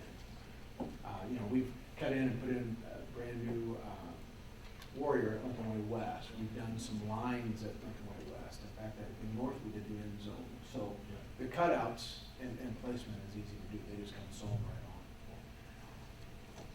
Do you have any experience with actually bidding this out with companies? I mean, we would just be going through the co-op, right? Right, To the purchase. co-op, it's the National Joint Purchasing Association, and they bid it out on a national basis, and these companies compete, and so that's how, you know, you take it exactly how they bid it out. So by going out to a bid, it would probably be. If we could go out to bid, we would be bidding brands, we wouldn't be bidding Field Turf Prime, we would be bidding artificial turf, and then different companies would bring us their solution. Yeah, I got you. Different manufacturers, yeah. Right. Which we already know the prices for all those because they're also bid. Okay. Gotcha, okay. We're gonna keep the branding the same, and if we move to a universal new logo or brand, we're not gonna have a district brand, we'll still keep each school. Yeah, so the design of the fields, that's a good question. Right now, what we would have in the draft template is very similar to what's in place in terms of the Griffin in the middle, the Knights Head in the middle. Lincoln Way Central and Knights, Lincoln Way East and Griffins. The only switches, instead of a black end zone, they're gonna go a red end zone with black letters, blue end zone with black letters. Brighten it up a little bit. I think Lee, you can speak to that. I think in terms of the other designs, little wider sidelines, some color on the sidelines, that is all included in the price. This, I would anticipate them utilizing these fields to show other districts in the future this system, because this is quite a bit of savings compared to what we were initially bid for a tear out brand new field. We'll hang their sign for a price. Yeah, right. Revenue enhancement. Charge, come look at the field. Come look at the field. Yeah, that could be nice. Okay, any other questions? If not, would entertain a motion to accept the recommendation as presented in your package. So moved. There's a motion, is there a second? Second. A motion and a second, any additional discussion? If not, call for a vote, please. The vote is open.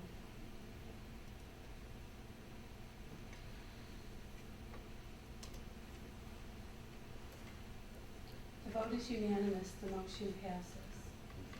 Thank you for your explanation, that was very helpful. I was confused as well, I got a little bit of a pre-introduction of what happened there, so I appreciate you guys' time and effort on that one. Door hardware bid is next. There's a recommendation in your package for door hardware bid upgrade. Again, just give us a real quick explanation on this, Rich, as to what we're doing here. Sure. At Central and East, we have some door locks that are aging, failing in the older sections of buildings. And in the remainder of the building, our classrooms do not have a lock cylinder on the inside of the door. So they call that the classroom security function, so that the teacher can quickly and easily lock the door from inside without having to go out to the hall. We use that in emergency situation lockdowns. Also, our master key schedule has gotten away from us in the last 50 years at Central, in the last 30 years at East. So, we'd like to restore the master key schedule to the buildings. There's a couple benefits of that. Another one on the security and safety. Teachers will now have a key that can get them into any classroom space in the building, rather than just theirs, in the event they have to get in somewhere quickly. Administration can get into every door of the building with one key. Engineers, first responders come to the building, the fire department, they can get into every door of the building with one key. And then some of our older sections at Central and East still have doorknobs. Doorknobs are extremely difficult for persons with special needs to open. We'd like to get rid of all those. So all those will be replaced completely. Any cylindrical locks will be replaced completely. And then any mortise locks that we can reuse, we'll reuse with the addition of that extra cylinder. But the entire facility would be rekeyed. Any questions or comments regarding this? And if we chose to have these doors locked at all times, that the teacher would have to use a key, they could be locked at all times? Yes. Not from the inside of saying just going to be permanently locked outside? Yes. And I'll tell you one thing, Rich and I attended a conference in November, and since all the school shootings over the last 10 years, there's been no fatalities in institutions that had inside door locks. If they were able to secure the classroom, there wasn't a fatality. There were still shootings, there were still casualties maybe outside, but those in the classroom were preserved, so it's certainly a great benefit to have. Yeah. Very good. With that, I'd entertain a motion to accept the recommendation as presented on the door hardware bid. So moved. There's a motion, is there a second? Second. Any additional discussion? Hearing none, call for a vote, please. The vote is open.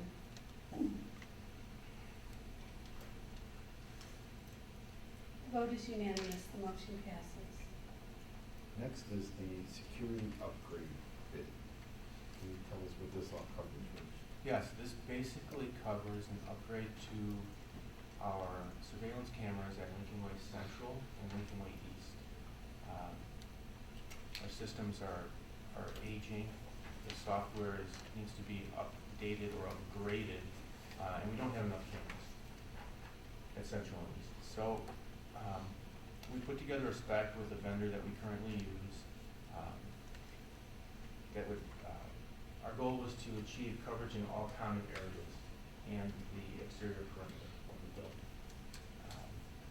So we put that spec together, we went out to bid. There was quite a bit of interest in the project. I think we had 9 complete bids and 10 total bids. But through the walkthrough process, the pre-bid meeting and walkthrough process, we came to the realization that maybe our spec wasn't the only solution out there. So there were a lot of questions that were asked. So during that time, vendors asked if they could bid on our spec and propose their own solution, or just propose their own solution. We were open to that, so we allowed that. We got 9 to 10 bids. We got 10 bids. The price was indicative of the fact that our spec wasn't apples to apples as far as comparing those bids. And we needed to do a little bit more research. So what we decided to do is we picked 7 of those vendors, and we picked the 7.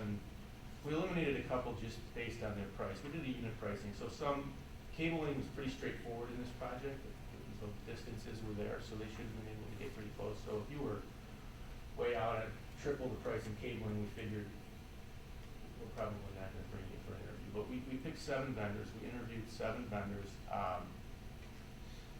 7 very good interviews. It wasn't an easy process. We spent 45 minutes to an hour with each one of the contractors. Dr. Tingley, Dr. Provis, Mr. Kaufman, Mr. Schiffbauer, and myself. So I thought we had a pretty good representation. Basically what we did is we talked to them about their company and their philosophies and their proposal and alternate proposals, and we made a decision based on value and experience and the product that they presented to work with SNS. And we feel, and SNS feels, that we can achieve our goals within that $400,000 budget. It would be a design build system, and we would like to enter into a contract with them to design build the surveillance system for Central East. So the information we have here, was this based on the spec or based on their, hey, here's how we would do it? This is without a redesign. This is with only value engineering. So explain it to me. Okay, so we said we want to see everything that happens in our buildings 24/7. Okay. I want to be able to go back and look at footage from a hallway within 30, anything that happened in 30 days, I want to see it. So the original spec is that's a lot of storage, and all the companies came in and said, you guys don't have to do that. The new systems will just turn on and record when there's motion, and there's features that you guys can use to, right, there's features you guys can use to reduce the amount of storage that you need. There are cameras that you guys can use to eliminate 2 cameras out of these 3. We have better solutions for some of what you designed, and that's called value engineering. Okay, so is that what we got here? That's what you have here. The $400,000 budget is based on value engineering. Okay, so I guess maybe I'm having a difficult time articulating my question here. You come up with an original spec, RFP, for this project. That's not what we got here. We've got their value engineering built on what you originally thought your spec RFP was going to be. He's talking about the bid tabulation sheet, Right. correct? The bid tabulation sheet. Okay, the bid tabulation sheet is the original bid that they brought in without value engineering. Oh, okay. So, because this is one where there's, like, as you indicated, some of these bids are 3 times of the other bid, and even within the given categories, which you did a great job of breaking out for us, by the way. There's such a wide variety, and just like the one you brought up of cabling. Yeah. I mean, I just whispered to Scott, I appreciate what you're saying, and I understand it because I work at a bank. If we have anything at a bank, we have a lot of cameras. So your exact question about motion and storage and coverage, and we have them that can zoom in and zoom out. You know, I think one of them might have some form of facial recognition, I'm not exactly sure, but I get all that, but like things like cabling kind of seems like it's fairly straightforward. And so I just want to make sure there wasn't any confusion in the process over some of those types of ideas. So this is what we got. This is what we asked for. Okay. And how's that cabling price? Is it by foot, or is it by the cable used, or is it both? I mean, because you look at SNS and it's 74 there's or several 100, considerations. 140 in both forces. Right, if you look down here, there's a deduct for Cat 6E, so we originally spec the best, the cable with the fastest speed and the most data. They all came back and said, you don't need that for this. So that's why we did an addendum and said, okay, give us a deduct if you go to the different cable. Why do some of them have service contracts and some don't? Well, we asked for a service contract, Yeah. so the ones that bid the way we asked, the service contract is listed. If they lumped it into their other prices, and I can't tell you how much it costs. I got you. Is that an annual fee, or is that a multi-year, that service contract? Let's see. I believe that was a 5-year. Look at the RFP, but I think if it's all in, I think it's 5 years. And then a lot of them came back and said, well, you don't need 5 years because you get 3 years with our product. So this is what it costs for the extra 2. For the servers with SNS, they have a pretty wide variance, about $23,000. Are they adding a server at Central that they're not using at East? Maybe like 3 servers at Central, 2 at East? Or, Yeah, I believe because so. most of the other bids are pretty close. Yeah, Central had quite a few more cameras. Central did? Yeah.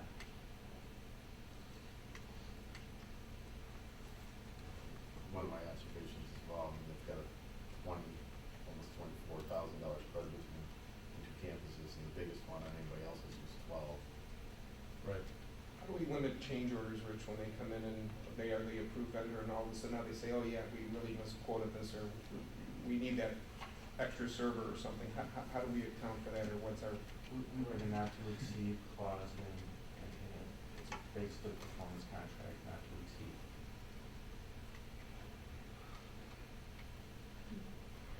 I'm gonna ask this question, I don't mean to be as disrespectful as it sounds, but on the 2 that we've got coming up, it looked like there was some type of an advisor or consultant that assisted, you know, in the wireless, and what was the next one company? Yeah, it's our E-rate consultant. Yeah. Was there any consideration of seeking some additional external advice based on all the moving parts associated with this? This was how we got to where we are today. We did our spec, we did our bid, and then through that process we realized, boy, we're not experts at this. Why don't we interview all these guys who say they're experts and choose a consultant? It's basically what we've done in the interview process.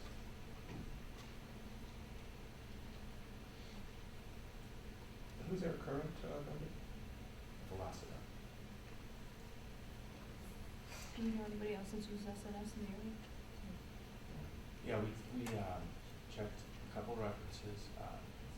These cameras are in Bradley University. We talked to the police chief there. Very happy with the system. I talked to alarm detection systems. It's another security company. They're another one of their references, and they're we got a good reference for SNS to install it. Manuka grade schools use this system. There were a couple other ones I don't remember off the top of my head. Are we doing financial due diligence on this house? No, I haven't. With the review stations, it's gonna be who has access to them, like who's gonna be on the front lines in the review stations. The review station will be in the SSO office, so when you walk in the SSO office, the cameras will be up, and the configuration we decided that should look like. And then there will be remote access, on, say, the principal's office, he'll have access. And actually, it's an app for phone access for first responders. So they will be able to allow it. And will you, you have Yes. access? Okay. You know, I just want to comment on the financials. So, you know, when we interviewed SMS, we interviewed them twice. First time, then came back the second time. Both times, they had Vigilon company reps with them. So the equipment, so SNS will just be running the cabling and doing that kind of stuff. The bulk of the hardware, servers, all the stuff is coming from corporate. And so, you know, Vigilon's a big system, big Motorola, yeah. So. Understood, but I guess, you know, where I'm coming from that is if we need being on the ground here to do something, are they sustainable? That's all I'm looking for. I mean, I get that, okay, the company in stomachs, the camera's still around, but who's gonna come out and fix it? If it's out of focus, if the app's not working right, you gotta set up IP addresses or whatever else goes along with that, and everybody's pulling, you know, their hair out trying to fix it, you're gonna go back to that source and say, hey, come in and, you know, reset us. And then my final question, and this takes us off the bid, but I'll plant the seed. Are our systems right now accessible externally? Yes, they are, but it's not very smooth. They have to create a hole in our firewall, and it's not. This will be a significant improvement. Yeah, and there's only so many software licenses, so. I understand, I totally appreciate where you're going, contend there. And then do we have a policy then that addresses that? We're gonna probably have to have one. Or at least upgrade it? Yes. Okay. That's not part of this, it's just playing it because it's, okay. And where's SNS out of? Bensonville. Bensonville, Illinois. All right. Any other questions?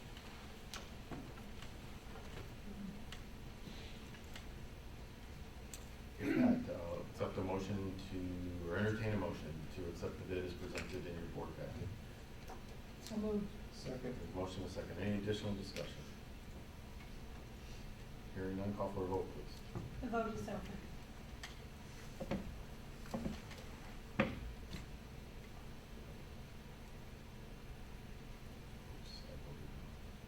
You can click on the top right, change vote. Top right, the red button.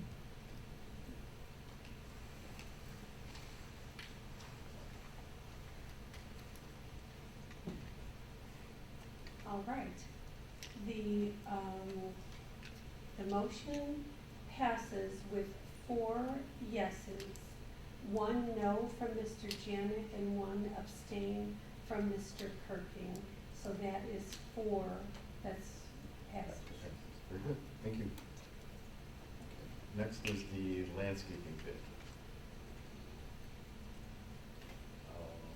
This seems pretty straightforward, right? This is, Yeah, this is basically, people that come and mow the lawn, trim the bushes, fertilize the lawn. And if you're so inclined to accept this bid, you'll also spray the dandelions in the lawn, which we haven't done for some time, so. Basically, we currently use, Brightview, formerly Berkman. We're satisfied with their services, and if we were to purchase all the services, which I anticipate we would, that were bid, they are the lowest qualified bid. I would entertain a motion to accept the recommendation as presented in your package. Motion, is there a second? Second. Motion and a second. Any discussion or questions? True Green only bid for the fertilizer and weed control? Yes.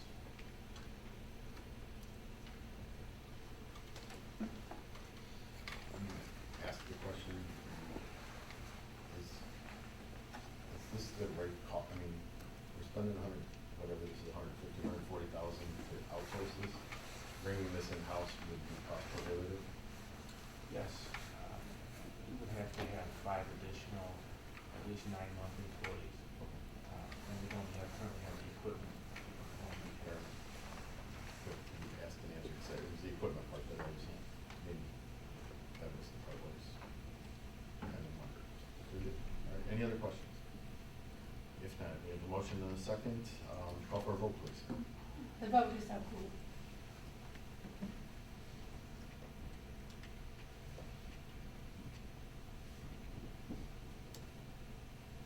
The vote is unanimous. The motion passes.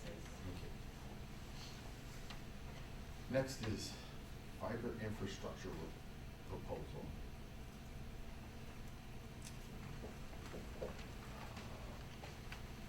Start with questions? or- Yeah, well, I can give you a quick overview. We're gonna pass the mic over here, I'm sorry. Rich, Lou, yes, Nancy. Yes. Thank you very much. You can have So, you know, the fiber in our buildings in Central and West is over 25 years old. It's kind of needing to be upgraded. We work with our E-rate specialist. This is an E-rateable purchase, so we work with them. The process you have to go through is very delineated, very rigid. We followed that process, had several bids, came in, and Pentegra Systems was the one that met the best quality and categories. We'd recommend approving them for $113,000. That is the gross cost. We do anticipate getting 40% back through our E-rate application.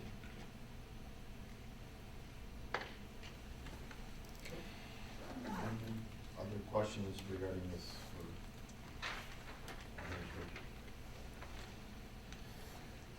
Okay, if not, I'll entertain a motion to accept the recommendation as presented in your package. There's a motion, is there a second? Second. Okay, we have a motion and a second. Any additional questions or comments? Hearing none, call for a vote, please. Vote is open.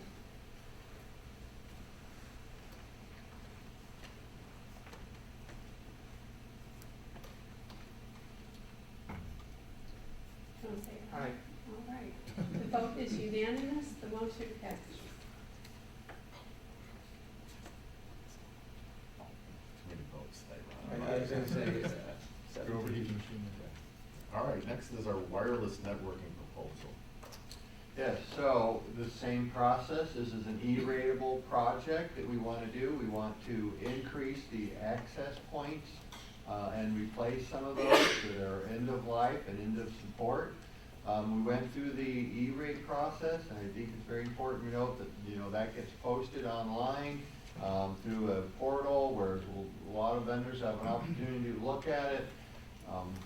You know, it's, you know, you can lead them to water, but you can't make them drink, kind of thing. We only had one vendor willing to come back and give us a bid on that. That vendors, CDWG, which we've used in a lot of other projects. There are platinum resellers, so meaning they get some of the largest discounts from the wholesalers. So they're very competitive. And other times when we've had multiple bids, they've been the lowest.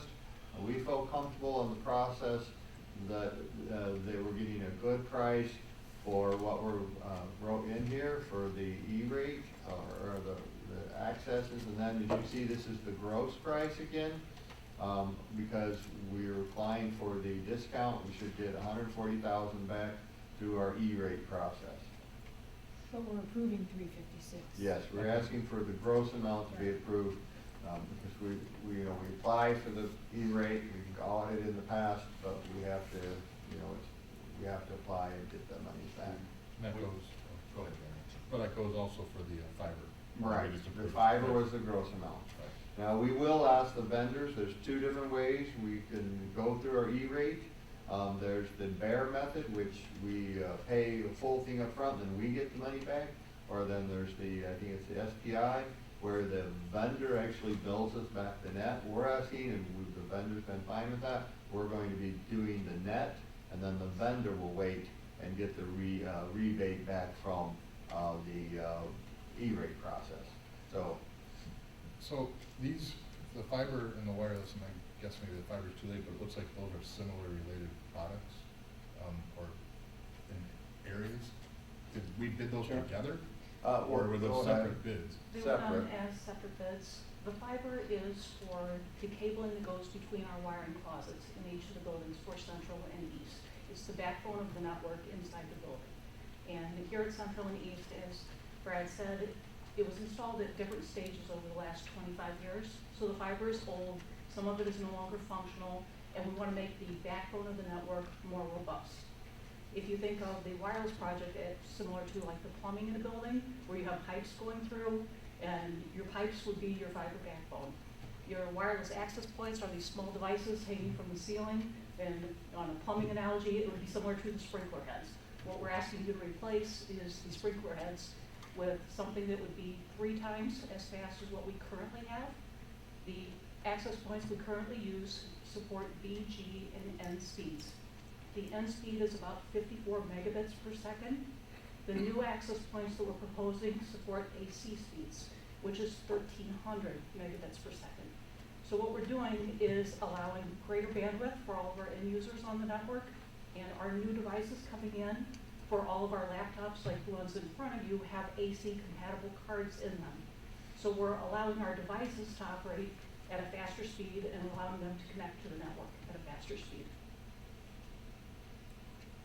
Would this cover if we decided to go fully one-to-one, or would there need to be an additional upgrade?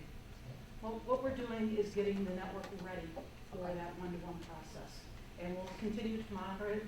We're looking at the amount of coverage we have in different areas, which one of the things we installed last year was an airwave management system that lets us see how many users we have on any area of the network at any time during the day. And we can track those statistics to see where we need more coverage or to add another access point. I know that we used this gentleman, and he helped you put this out, just to bid. Do we, I mean, I always hate it when one bid comes back, because it kind of, there's nothing to compare and contrast to. So you have to your point, you put it out there, who bids. Does every district use CDW to do this and there's really no other option? Everyone doesn't use CDW. I think we had a more limited number of bids for this one because it is more specialized equipment. We're not replacing our entire wireless infrastructure. We're only replacing the endpoints and adding a little bit more management capability in the proposal. We're keeping a lot of other pieces that are still supportable and will be supportable for the next several years. We invested in 4 Aruba controllers, and we also have ClearGas appliances that we bought to allow users to authenticate to the network.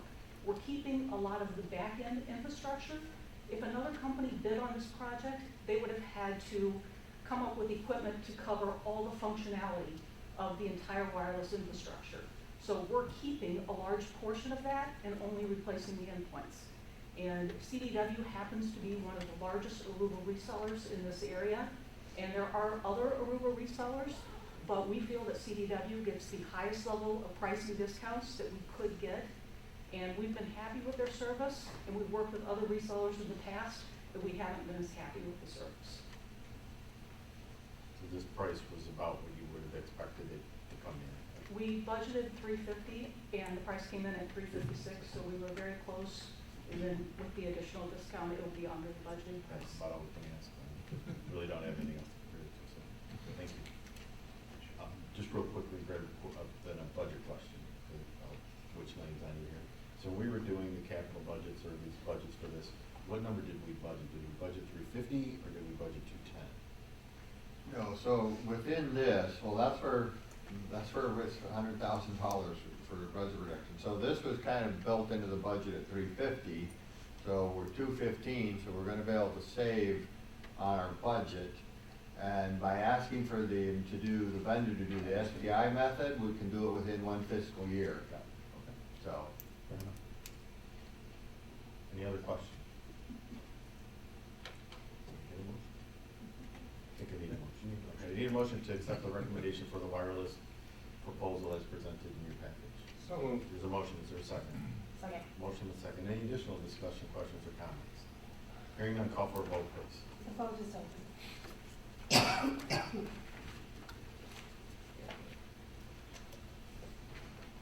The vote is unanimous, the motion passes. Thank you. Thanks for all your work, Cheryl. Thank you. Okay, the final action item is our long-term debt objectives.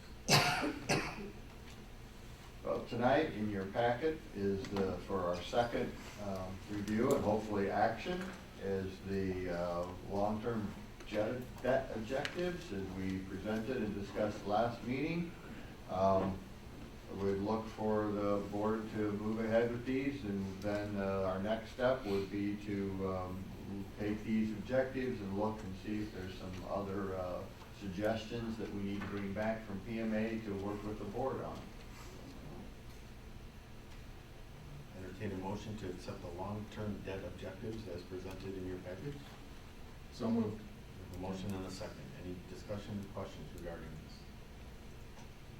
Hearing none. Oh, sorry. Call for a vote, please. The vote is open.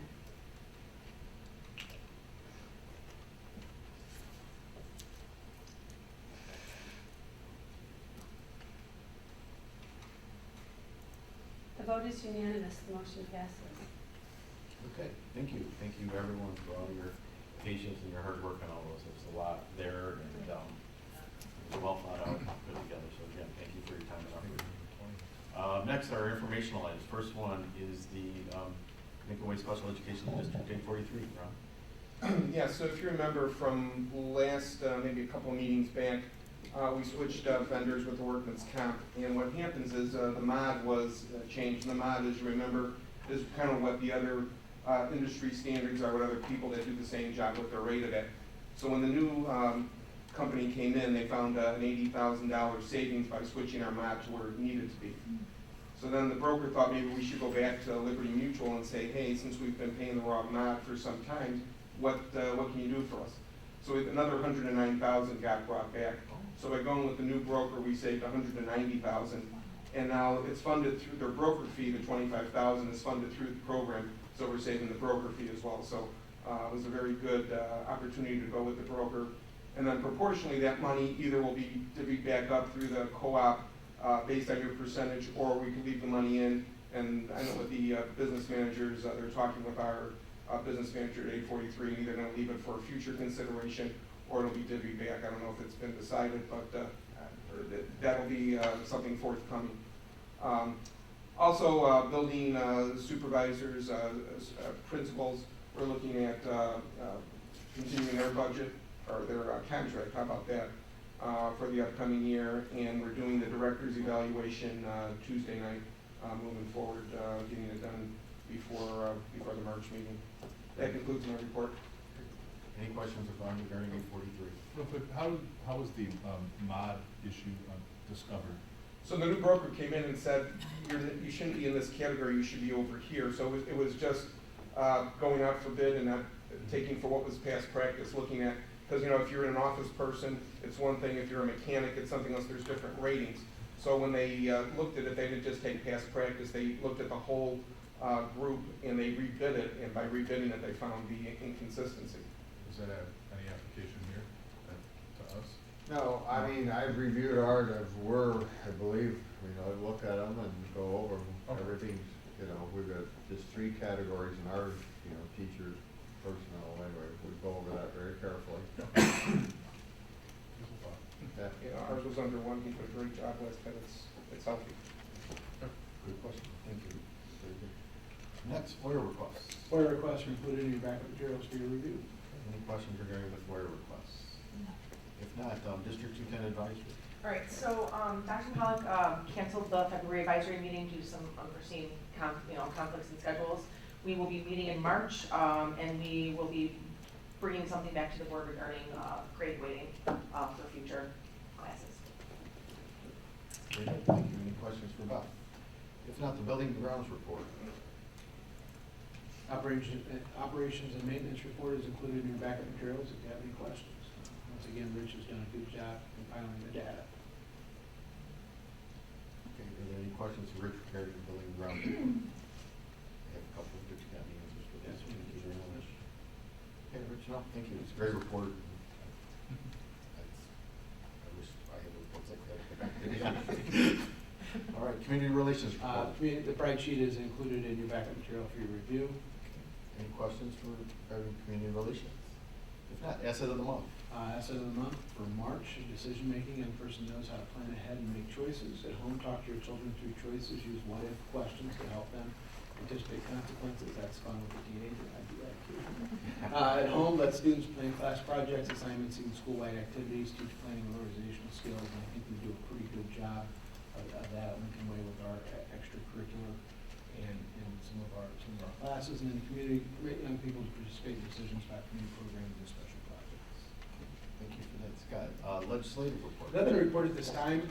They'll be getting back to Springfield. I have 2 days scheduled in Springfield where I'll have the ability to meet with, so far we have confirmed 10 different legislators and also the new governor. So I'll be part of a group of about 20 other superintendents who are able to meet individually with these leaders in Springfield just to kind of get some perspective on where things are going. So I'm looking forward to that, and I'll bring that report back in March. Looks like at least we'll have a budget. What do you think of the budget? It does look like a budget, and it does appear, it's early, but possibly education friendly. So we'll continue to monitor that. Superintendent's report. Nothing additional to report. Okay. Other district business? It's on me. I need to assign a couple members to review the closed session minutes from June 21st through December 31st, 2018. Member Costick and Member Janik, do us the favor. Yeah, sure. Since you're the only two that are sure to be up here for an extended period of time. Yeah, I guess that's true. Chetty isn't here. That's what I'm sorry. Pick the right one of us. All right, correspondence. Okay, any additional board member comments at this time? If not, I'd entertain a motion to go into closed session, discuss the employment, compensation, discipline, performance, or dismissal of employees, collective bargaining, collective negotiating, establish sale, lease, price, real estate, scheme, disciplinary cases, and litigation. Is there a motion? So moved. Is there a second? All those in favor signify by saying aye. Anyone opposed? Thank you. We will begin. we won't do any action when we come out. Thank you for your attendance.